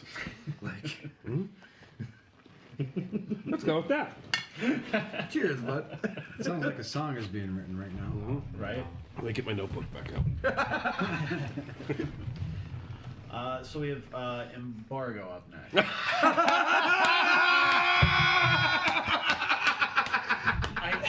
Spell check, people. When you're writing up a fucking set list, you gotta do fucking Thank you spell so much. check. You're in on the bit. I love it. As soon as I saw it, I was like, I'm going to say embargo instead of what it says there. So before I get into what the song's about, please tell everyone the song is Emergo, but please tell people why Yes. we say embargo. Please tell us why. There's a good friend of ours, Lily Rotten, comes and does merch for us all the time. And the one day she's like, hey, do you want me to type up set list for you? And I'm like, yeah, that would be awesome, because we never have a set list. And like we do this thing where we find a piece of garbage, usually a pizza box from my car, and write a set list. If we're on it. lucky. Yeah. And she offered, so I was like, hey, yeah, that sounds great. And excuse me. So It's good soda. it is great soda. So she writes out the set list, and I think it was a typo, or she just didn't know what the song was called. But on the set list it says embargo. So now we have like 30 copies of this set list where Emergo is embargo. So Something we have with Cuba, I believe, right? So I'm a huge horror fan. I like to reference weird shit. So what I like are movie gimmicks. I'm obsessed with movie gimmicks, 3D, IMAX, and all that stuff. But I think I feel like the old stuff is the best. William Castle Yes. produced a lot of movies with gimmicks. The Tingler type The of Tingler, stuff. Percepto. I'm not going to spoil that for now, but that's something in the future with the Whiskey Bats. But Emergo is associated with the movie House on Haunted Hill, starring Vincent Price. And I was watching that movie, folding socks. Why you always You must have a lot of socks. And I have fucking 3 members in the house here. I fold all the socks. All the socks are my responsibility. No, but it was the day that this is the same story that you guys were, hey, you guys joined the band. So I was watching House on Haunted Hill. And so I was looking at that movie, and my aunt and all my uncles and aunts would tell me, like, hey, there used to be movie theaters where skeletons would come out and stuff, and you would have to sign waivers to watch the movie. I'm like, that's awesome. Why the hell don't we do that anymore? I feel like theaters need those weird gimmicks to bring people Especially back to these the theaters. days, Yeah, yeah. it needs to be an experience rather than just just watching a big giant screen. Anyway, so I watched that movie. They asked me to be part of the band, and then so I'm obsessed with William Castle and all those gimmicks that he did throughout all his movies. And the gimmick that he did with House on Haunted Hill was Emergo, where you would be immersed in the experience during certain segments of the film.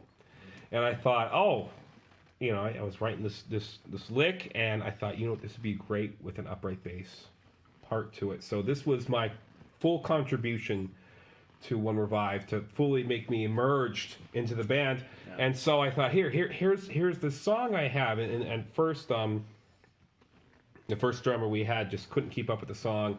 There's a lot of different weird parts that I had. And so we finally got Carter to write the song with us, and it became Emergo. But the funny thing was, I told him about this song, right? And I was going to record lyrics or vocals the next day. And so I sent them the lyrics. I had everything worked out. I spent all night on it. I go, here's the lyrics. Here's what I'm going to say. These guys didn't like it.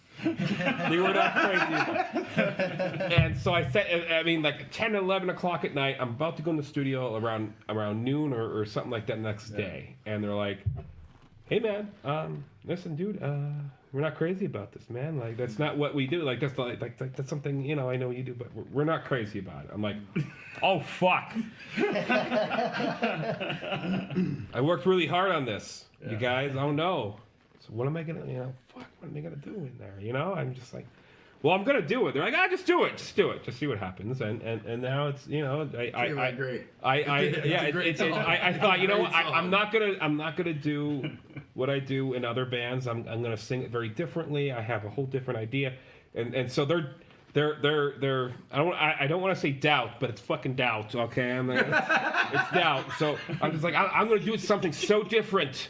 It's just gonna blow. I'm gonna try to do something to blow their mind. I left the studio for a little bit. When I came back and they were listening to it, I was like, "What is that?" And they're like, "It's Emergo," and I was like, "What?" I didn't even know it was the same song. Here's the. Can I explain the bone? Go for it. Okay, real quick. This was the bone with it. Because you have to do it. So get it out. Typically, I write about I hate who I am, or I hate who I was, or Right. I am the evil, I am the bad thing, or I was the bad thing. Or like, I hate the world, or I hate you. Ian writes about the world is full of terrible, scary things. He writes directly about the scary thing. Okay. Riggs writes about loving scary things. Riggs is like, I love this so much. You guys got scary things. It's great. Oh shit! We're gonna go to the drive-in. I'm gonna make out with my girlfriend. It's gonna be awesome. Oh man, It's a great tune. I love you, and it's a great I tune. know. So, you guys got scary things? Can I cuddle it? Oh man. You write as the spectator. Yeah, you write see? from the audience. Right. Yeah. I just try to relate with them. So It was. I write about like, hey, I wanted to include like a love story in there about everything about it being immersed into it. Yeah. Song over. There we go. That's what it's about. It's not over. It's on the album. It's on the album. It's on the album. Still play it. They I like play it. it. Yeah. We play it every It's a set. fun song. Yeah. And It was not embargo. it was not a It was not Embargo. embargoed. not a embargo. I'm gonna re-release it as embargo. You totally should. It's gonna be on the vinyl. It's gonna be huge. Embargo. The hidden track. Oh, yeah, I don't know. maybe I just track. had this instinct. I'm like, I should say it differently. That was perfect. Thank you so much for taking That worked- part in the that bit. Later Yeah. tonight. Thank you so much. That's an inside joke. Now you're all a part of it. Yes. All right, so now we have Run and Hide with Hyde, H-Y-D-E. All right, I'll tell the Ian loves this embarrassing story about my first attempt at writing lyrics to this song. Oh, you're gonna tell the story of writing the song, not about the song. This is the. This is so I had this riff of the and like at the time I was learning how to write in this genre. And like I'm like, how far into the gimmick do you lean? You know what I mean? Because there's Wanted like, to know how to lean. you know, genres are genres because every genre has a gimmick, right? So when I say gimmick, I don't mean to like talk down on what we do. It's just like there's shtick for every. That's what makes a genre is the shtick. So I'm like, how far into it do I lean? I wrote this song about. Oh, this is so bad. It was called A Werewolf, but not like a werewolf. It was a werewolf. It was about this like basically like emo kid werewolf that he's like, man, come on, why do you have to chase me around? I don't like this any better than you do. Like, this is shitty, man. I gotta buy clothes all the time. Like, you know what I mean? Like, Yeah. it was just about it was really bad. It And was I the said Monster Mash. It was gonna be our Monster it was Mash. gonna be our monster mash. And I said it to Ian, and Ian goes, "Oh, absolutely not." He was way less nice to me than we were to you. Yeah. I'll put it like that. Yeah. He was Because way. I'm the sensitive one. No, you're just so nice. Yeah. It's hard to be mean to you. Oh God. Face. But yeah, and it wound up being more or less about that. Like, hey, like so people that have problems, it's kind of like they are what they are, man. And it's like, like I don't want any problems. Like, don't give me any problems. It's like you keep pushing me and you keep pushing me and you keep pushing me. You push someone to their limits, you're not gonna like what you get. You back a dog in the corner, it's gonna bite you. Yeah. And that's kind of what it's about. Yeah, that was pretty concise, right? It sounded pretty concise. When we play it, I go, this song is about pushing me to my limits and me wanting to kill people. That's what I say before we play it. We got two more. Killer Instinct. My favorite track on the album. Killer Instinct. I'm gonna explain this Yeah, one. this one's a you. This is get out a of here. you one, yeah. Killer Instinct. We played with a psychobilly band, and they made a comment Love this about story. bands not being psychobilly enough. which I was really like. It's such Mean Girl of them, by the way. Yeah, such totally. Mean Girls I the know, movie. I That still- was that band I for that still moment. to this Oh my day God. don't know if they were directing it at us, but it kind of felt like Fuck that. them, Yeah. they were. So I wanted to write a song about how I'm a bad motherfucker and I will kill you in the night. And you are not tough, so you should not say shit like that Yeah. in public. Especially So- in front of a cop. Especially in front of a cop. He's not gonna arrest me after I kick their ass. No, I might help you do it. No, he'll shoot your dog though. He'll shut the body cam down so quick. Yeah. But yeah, that's my old school country western tune, basically about killing people in the night. We do the cool vocal thing on that too. Yeah, we harmonize. Ian does the growlies, and I go behind him like high and wispy.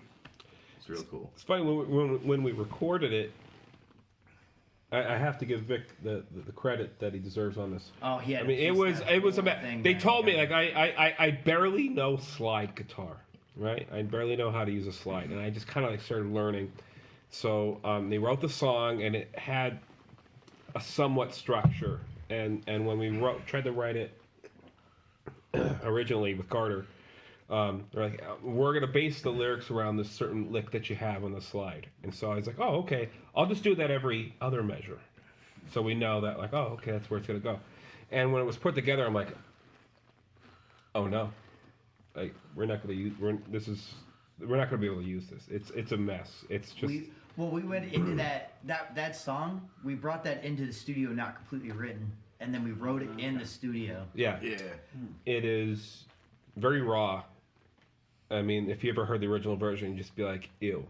This is not a song. And then so Vic. Wait, are we covering ourselves? Yeah, we're covering our asses. And so we asked Vic like, hey, like Vic, we need you to help us make this a constructive song. And so we had all the pieces, and we couldn't like afford to go back in the studio. It was just like a time budget constraint, and so Vic helped make the song what it was. Basically, helped us create it. Yeah, he basically helped us create it. Structured the whole thing. Yeah. And so, I mean, like even all the flubs, I mean, I had a lot. Don't shut up. I had a lot of flubs. Stop it. I did. And so anyway, he helped structure this in a way that, I mean, it has this wonderful flow and dynamic to it. And so I was like, damn, this. All right, now it's like my favorite song. So It's also the cleanest guitar tones on the album. Mm-hmm. Yeah, if anybody likes our recording, you should check out Low Note Studios. Mm-hmm. It's amazing. It's unreal. Where's that? That's Vic's studio. It's in Michigan, and he'll blow your mind. He did all the mixing. Literally on the road with a laptop, working on our album, doing his own tours. Yep. That was the coolest. We did record at feeling Joe in the Loftus world. Studios over in Abaddon. So he recorded us. Joe Loftus is the man. He got all of your upright bass clicks and everything. He did everything like in the sound booth while he was mixing and everything. You were right there next to They Joe. had to play away from me in a different room, and I had to play. Your pickup wasn't working, so like they literally had to pick up his clicks on a separate track, if I remember correctly, and then pick up your bass amp like 20 feet away.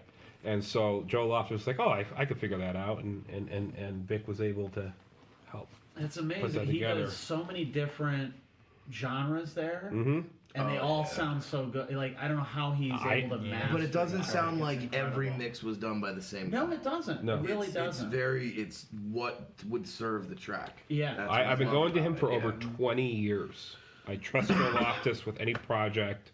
For sure. I would highly recommend anyone check out Joe Loftus and under the Abaddon Music Studio, JL Studios. So with JL Studios, Vic doing the mixing, and then Renee. Renee doing the Garcia mastering from the Brains and Masters. Necromantics.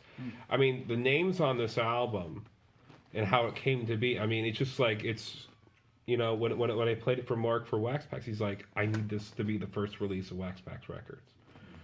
And so, like, all these names on this thing, it's really just a really big, beautiful present and bow. It really has everything you'd want in a punkabilly, psychobilly band from NEPA, like just in this little area here. It has all the names you want to hear something really authentic and something original and something raw. And when I say raw, I've been in a lot of bands and we're just like, we know exactly what we're doing. This band, we're just like, fuck it, we're gonna do it live. And really, there's some really genuine. Yeah, we recorded live too. That's Yeah, another we thing recorded that we're live. putting out. Yes. Oh, okay. So I mean, that's what I mean. This band, this recording, has some really genuine raw tones and feelings put into it, and I can say that after 20 years, like this album, like going in nervous as I was, like I don't go in nervous. I try to go in like very, very confident. And this album was like very nervous, and it came out very strong in the end. And I think we're all very fucking proud of it. It's something I'm very proud of to be part of. And these guys, I mean, they got some fucking to have you, strong. bud. Hey, I don't know if I can do this, but like I said, not doing all this weird shit. Like I said, I'm very, very proud to be part of this album. And that takes us to our last one, and we'll wrap up with this. And I mean, it's really how you want to end any night. Really, liquor and whores, of course. Liquor and Horrors is a track. Have you ever seen the Trailer Park Boys? Yes. Okay, so Bubbles has a band in that show, Bubbles and the Shit Rockers, and Liquor and Horrors is a Bubble and the Shit Rockers too. And the funny thing about Liquor and Horrors, when my mother first heard us play this song, she thought we wrote it just based on the lyrics. Because think about the lyrics. I was out drinking at the Legion. Like that's the most Northeast. Your mother PA thought shit. of this about you. Yeah, exactly. Yeah. Met a girl, she was nice, she man. was pretty That says it decent, all. Mom was like, well, you guys obviously wrote that, right? How'd you write Liquor and Horse? She said that to me the one day, and I was like, oh, I'm so happy you think we wrote it, but we didn't. You know what I mean? You're a proud son that day. It's very That NEPA. one line in it is so fantastic. Better than mustard and ketchup and bologna. Oh, yeah. Yeah, liquor and whores, cigarettes and dope, mustard and bologna, liquor and whores. Yeah. Yeah, it's a masterpiece. We've been trying to get the Trailer Park Boys to listen to that song since we started covering it. Yeah. We haven't caught their attention yet, hopefully. That was our first cover. Yeah, that was our first cover. That was our first cover, yeah. Still play it to this day. We have a bunch of covers. And I think it's from me playing covers forever. It helps now. I have a cover band team player here with me. Hell yeah. But for a while, Ian was like, "We're the me first and the gimme gimmes." I started calling us the Me First and the Gimme a Psychobilly. Yeah. I can see that. We were starting our sets out with 6, 7, 8 covers, and I was like, oh my clicking god. now We for started me. playing shows with 2 original songs. At one point, we had 3 originals, and we're filling up a half hour with just covers. It's clicking now. I get it. Yeah, it was a good time. So I thought there was going to be a question and answer session with people who were watching. Oh. That is what we're wrapping up with, actually. If we have great. any Because if Cindy didn't chime in, I'm questions, supposed to ask the question for anything. you. What? Yeah. What did she want to ask? She wants to know if you have any good tattoo stories.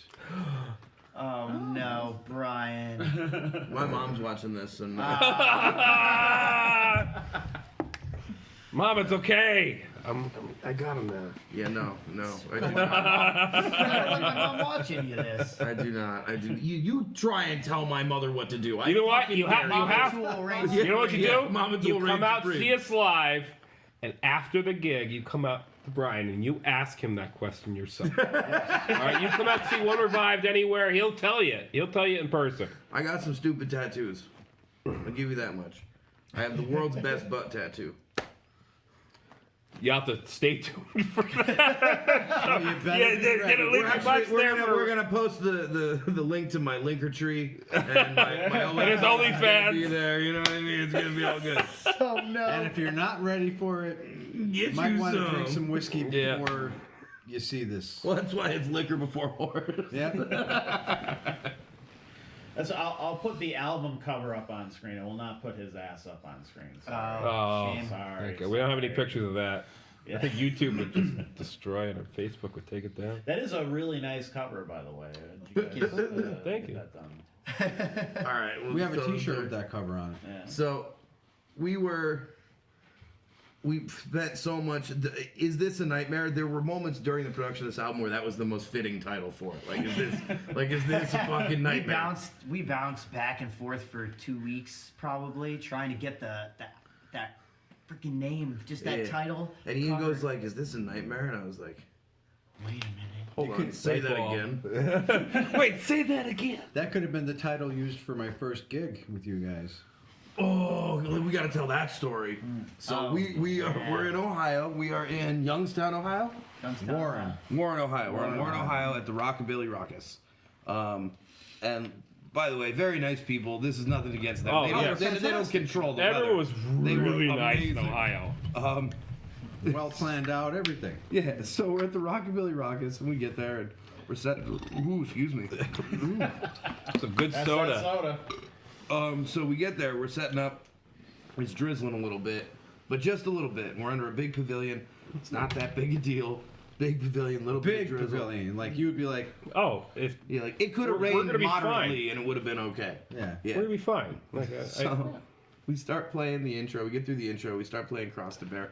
At this point, it is the heavens have opened. There's like rain the size of. It's raining sideways. These are the raindrops. These are the raindrops. there's a bathhouse 10 feet away from where the pavilion ends, and so when the rain is coming down, the wind is pushing the droplets off of that right onto myself and Dante.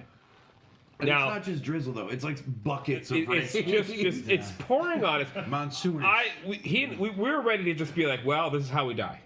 This is how we die in Ohio, and Fucking Ohio. and Of all places. there was this American flag just hanging on this like two rung flagpole, swinging. They had light fixture right next to the flagpole, so like when the wind would blow, it was swinging, and it just fucking swung. It hit the light fixtures. Now, the light fixtures are like 20 feet up on a tripod. Okay. Right above Dante's It head. just slammed right into Dante. Right in my head. Right on his head, right on the drum set. I looked at him, I looked at Brian, he's like, we're done. They paid us, we're out. We were out of here. And it was, okay, we're done. And then people were running back to their trailers, respective trailers, and this campground, and we were just done, and we just got like flooded out. We had to get like a hotel room, and Dante and I just stayed at the gross hotel room. smoking hotel And we room. were just, the worst I mean, that place was shady as bad. shit. I slept in the There van. was vomit I slept- in the one drawer. Yeah. There's vomit in the drawer. Yeah, I so slept- we I had slept in the Dante and I. We went in the van with Joe Mike, our trusty roadie. We went in the van. We just threw everything in the van to get it out of the rain, and we went to the hotel. And he and I are just like drying everything off, Taking everything apart, drying it. everything. And I remember my mother gave me this little tiny like battery operated fan. that I have to take to the drive-in a lot. And I was like, oh no, we might be camping out. I might need this. And I was like putting on every freaking amp. Yeah, we that were we supposed to had. camp out that night We were too. supposed That's to the camp other out. funny thing. We They were supposed promised to sleep in a us. tent. They promised us a campsite, but it was like out in the middle of nowhere. Like, there's no way we're sleeping out in this rain.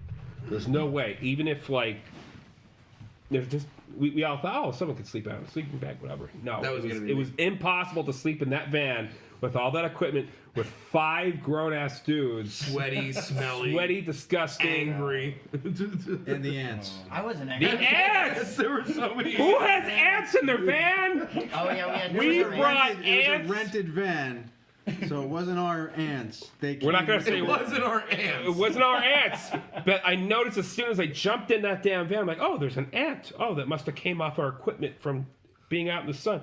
No, we had ants in the van. Crawling out of We the brought van. them cross-state. They were mating with other Ohioan ants.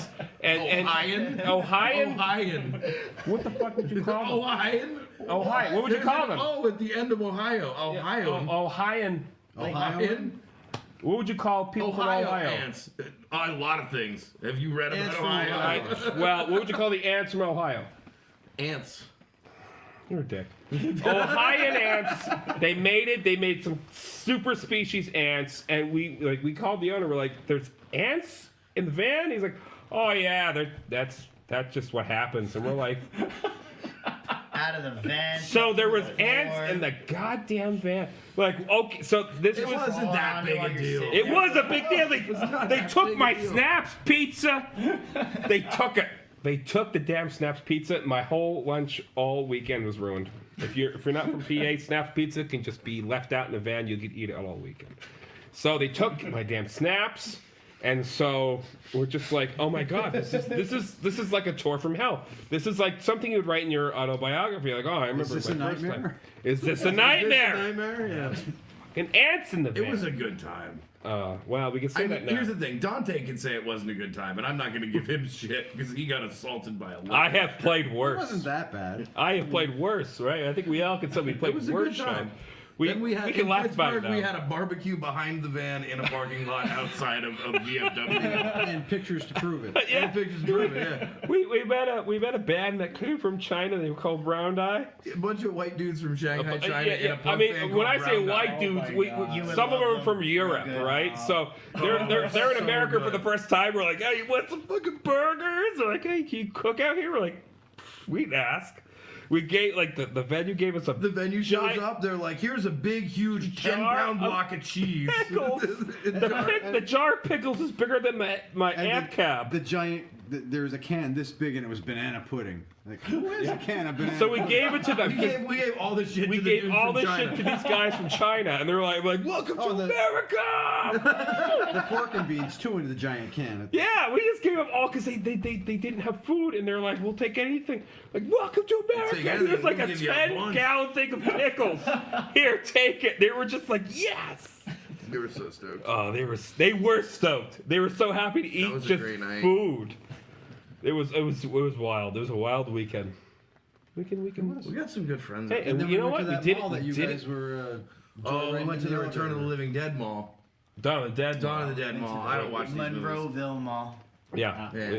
we were geeking out. We were geeking out Me and there, Rick just had a hanging good out. time. I fell asleep on a couch in the middle of. Right in front of George Romero's bus. I did. I fell asleep. Right in on front a of George couch. Romero's bus. Sitting right like this. Just like, And we're just hanging out with George Romero's bust, and he just zonked out, and Ian and I were like, oh, is that a bell from the fucking movie? Oh, That's the hallway. That's the There's the elevator. There's an Of course. elevator. That phone was in it, and he's there. I couldn't tell who was just being weirder. Right. Yeah, Dante's like, what the fuck did I travel to Pittsburgh? I was like, I can't believe I'm fucking here. I think right I can't believe I'm in And Pittsburgh. then we bought boots. That was. Oh yeah, and we bought boots. That was the other adventure. So, yeah. So, I've been dying to go to that mall, so it's okay. hey, Cool. It's a nice mall. Yeah. The food court's good. Yeah. Food court's He's- good. well, that's why. That's Yeah. I was hoping they had like a Panda Express or something. So here, funny story. I was a chef. God, no, Bruce. I have to pee. I'm gonna let him just tell the story. I had 5 beers. I was I a have chef to at a pee. Panda Express for like a year and a half when I was living in California. I love Panda Express, and every time we're near one, Ian will not let me stop. That's not what happens. I'm just busting your I balls. want to take you to Panda Express. It just doesn't happen. Oh, it's so good. It's so good. What I used to do when I worked there, I'd take the chilies in Panda Express they put in the Kung Pao, the Dragon Claw chilies. I would order a pizza from somewhere else and have it delivered to my Panda, and then I would fry those up real good and I put them on the pizza. Oh. So you weren't even eating Panda food. And Oh you no, I wanted ate to a go lot there of so bad? Panda food. I ate so much Panda food. Oh. But my favorite thing to do is to put those chilies on pizzas. Me and my wife had a running gag. We went to it was a mall in Reading, and they had a place. It was Maximum China. You know, it was like one of those like probably bad translations that just kind of made Yeah, it into love it the already. name of the place. So then every time we have Chinese food or Japanese food, and like, yeah, but it's not the Maximum China. Yeah, That's it's the, not you the can only get that maximum in Reading, Pennsylvania. It's the maximum amount of China that you can have in the food specifically. Yeah, it's That's no awesome. Maximum China. That's great. So we'll go through the comments really fast here. We Oh, I'm have scared. Norman said, Brian, Oh, you can't God. jump. Okay. That's We all Norm? know that. Okay. Facts. Thank you, Norm. You're the man. I work with Norm, and Norm was threatening to say all kinds of things all day today. So There's yeah, still time. that's pretty good. There is still time. Let's see. Chris says, you guys rocked at Horror Fest. Oh, thank you, Thank Chris. Mina gave some hearts. Ooh. Black hearts at that. Black Hearts. Yes. Thank you, Mina. Bobby Keller says, Ian, bring back Nightmare Video. Oh my God, no. I'm surprised you didn't talk about it. We're right around the corner from it. I thought about it. That's right. Yeah, we're not far from Yeah, that. when I pulled up, I thought about it. I was there actually a couple of times. But you guys were renting my copy of Nosferatu. Oh my God. That I donated to the shop. I first forgot he got donations. He's panhandling horror movies and then renting them out. So let's see. Lily says, legit thought it was embargo. Ayo. Too bad Briggs isn't here to hear that one. We'll tell him when he comes back.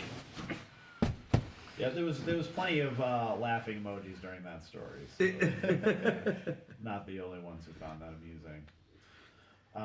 Donald says, cover Liquor and Whores live. We do. We do. No? Yeah, we do. Almost every set. There you go.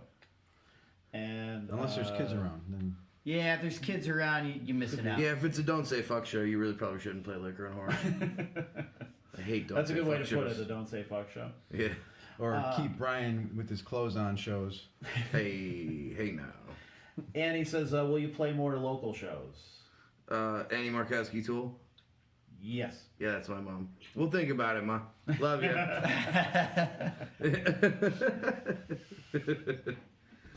Mama Tool. Mama Tool. You don't fuck with Lily Mama also Tool. said, wouldn't say best, but interesting. So it must have been referring to something we were talking about a little while ago. Oh, we missed out.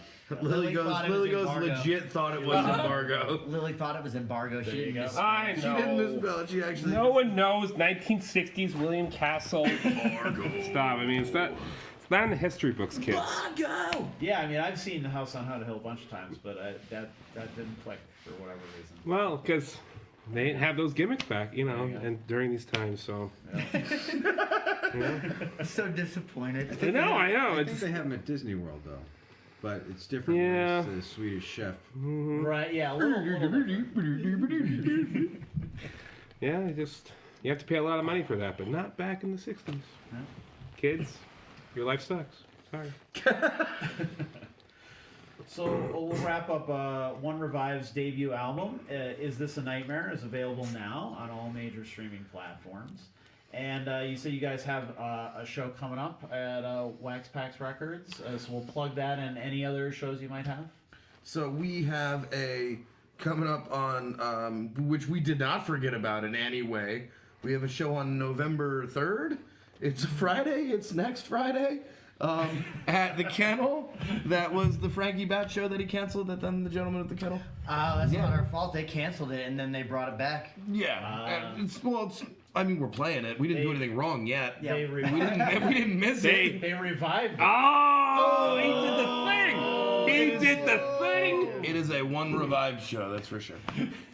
And then this Saturday, too. We got 28th. And then this Saturday, the 28th, we are at the Nail in The Rusty Nail. The Rusty Ardmore, Art- PA. There you go. We're playing with like Crypt Keeper 5 and the Geriatrics and a bunch of other bands. I forget who. Like, Should have had this somebody- written down in my notebook. The vampires just dropped. That's what Yeah. it's for. Yes. Yeah. And then that's all we have So- on the books for right now. There's a lot of works going on for next year's like spring and summer times. There's a couple of music festivals that are in the works. No dates or times yet, so we don't want to precurse. But there's things in the works for next year. There's of course our vinyl release at Wax Packs Records Yep. in the oncoming months. We keep follow us on Instagram and Facebook. You can see all our updates on there, what we're doing, and what we're up to. We have many things in the works. Just dates and times are very sketchy, especially when the winter time over here in PA is. So, but there's that music festivals.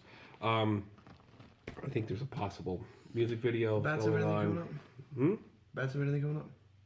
No, No? We're I wasn't all sure. trying. I mean, I appreciate you plugging our other band in, but no, nothing at the moment. I mean, that'll be another interview for you Sure. next year. So, yeah.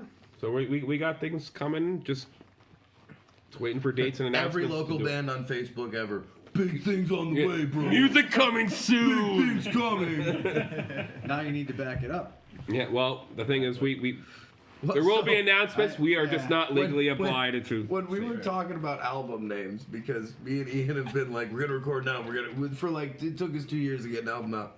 I wanted so badly to call the album "It Took Us Long Enough." Like I wanted so badly. One Revived. It took us long enough. It's about goddamn time. About time. Yeah. Oh man. This is fun. This was fun. This is fun. You should have us come by every week. Yeah, Just talk about random exactly. stories. It's just like if you're gonna give me beer, I'll be Yeah, here well, all night. Beers a night. You got anything stronger? I mean, Bring your own beer next time. boo. Unless We get a We got sponsorship. I put some feelers out to local breweries. Maybe one of them would be interested. Just have Riggs talk about anything, and I'll drink your beer, and we'll talk about anything. Anything happening. You know? Local Snaps pizza stories about ants taken away. Oh, speaking of pizza, I got one more plug to make. There's a place called Togo's Pizza. It is on the Ave and 8th Street over there in like, what is that, like Wyoming? No clue. Yeah. And it is Lost words. absolutely slamming. I just ate their pizza on the way here. I'm hoping that you like should have brought it in. You should have had it I right. should have. I know I should have. That But really- I'm hoping. I'm sorry, if that I really mentioned screwed it up you, here, I was didn't it? talking to the guy. He's making T-shirts, and I want one. So I was like, I'm gonna go on this podcast and tell everyone how banging your pizza Tell is. them. We'll Best delete your pizza, goddamn drink your square beer. chicken wing pizza I have ever had. I'll talk to you every week. And Hell yeah. plugging this in. That was a great random plug. That was Yeah. Great. Way to go, Brian. It's good for Good you. for That's you. I want a Togo shirt. Goddammit. That's good Samaritan work too. Yeah. though. Yeah. Support your local pizzeria, then go to your local punk show, and y'all need money. One Revived has merch, by the way. Oh yeah, we should probably plug that in. One Revived has merch. We didn't bring any in. That's okay. We just got Blinabas. Oh, we're gonna be doing bandanas. Yes, Blinabas, indeed. I don't know why we're calling them blub. Whatever that was. Whatever Brian just said was not. We're not selling what Brian said. We're selling what We're Ian doing, said. we got 5 different shirts, patches, CDs, beer Buttons. koozies, buttons. We're gonna be doing bandanas, Blinabas. and then I'm gonna be getting some hats soon. And we're taking bids on the dead fly that's inside. Oh yeah, the, there's a dead fly inside our little price menu thing or that's whatever it's been there since Ohio, and it's like a pet now. You guys can bid on it online. What's the starting bid? 100. Whatever a case of this is, and then we'll go from there. Starting bid. What's my bail gonna be when Dante arrests me? That's right. Like, Riggs, you're not driving home, are you? No, officer. And all proceeds will be going to the fund to buy us stuff that is ridiculous that we should never ever be allowed to have. Well, for a while there, it was funny. At shows, I'd be like, "Buy our merch. We owe money on it." It's like the funniest shit. We took a load out. Buy our Our merch. credit's going in the shitter. Yeah, they have cool images on their stuff like this.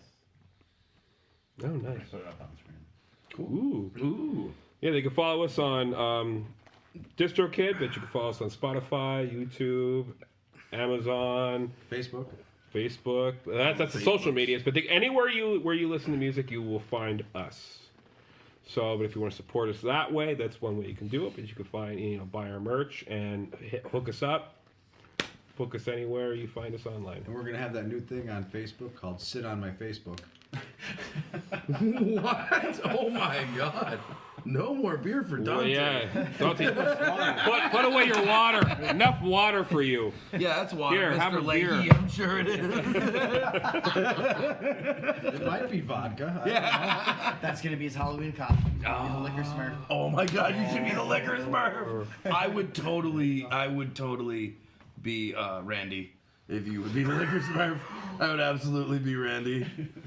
That's amazing. I I would. love it. Well, All right. Well, thank Wrap. you all for tuning in. We greatly appreciate it. Thank you guys for hanging out with us. Thanks Thank you for having us. Thank you It for was a having great us, time. you guys. If you enjoyed the interview, please like and share. I can't stress enough how much how important that is to the algorithm gods. We must please them, or there will be a sacrifice. So please save us from having to murder more children in praise of the algorithm god. Oh, did I say that out loud? I'm so sorry. We'll I'm do so it. sorry. Yeah, it's. We'll do it. I didn't mean to. Yeah, I mean We to must give away harvest the our adrenochrome. secret. The adrenochrome is needed. That's right. Oh, I'm just getting in the I'm Halloween getting low on spirit. adrenochrome. What can I say? But yeah, thank you guys for tuning in. Please like and share all that good stuff, and we will see you here next Wednesday at 7 p.m. for a new episode of the NEPA Scene Podcast. Have a good night, everybody. Good night. Good night.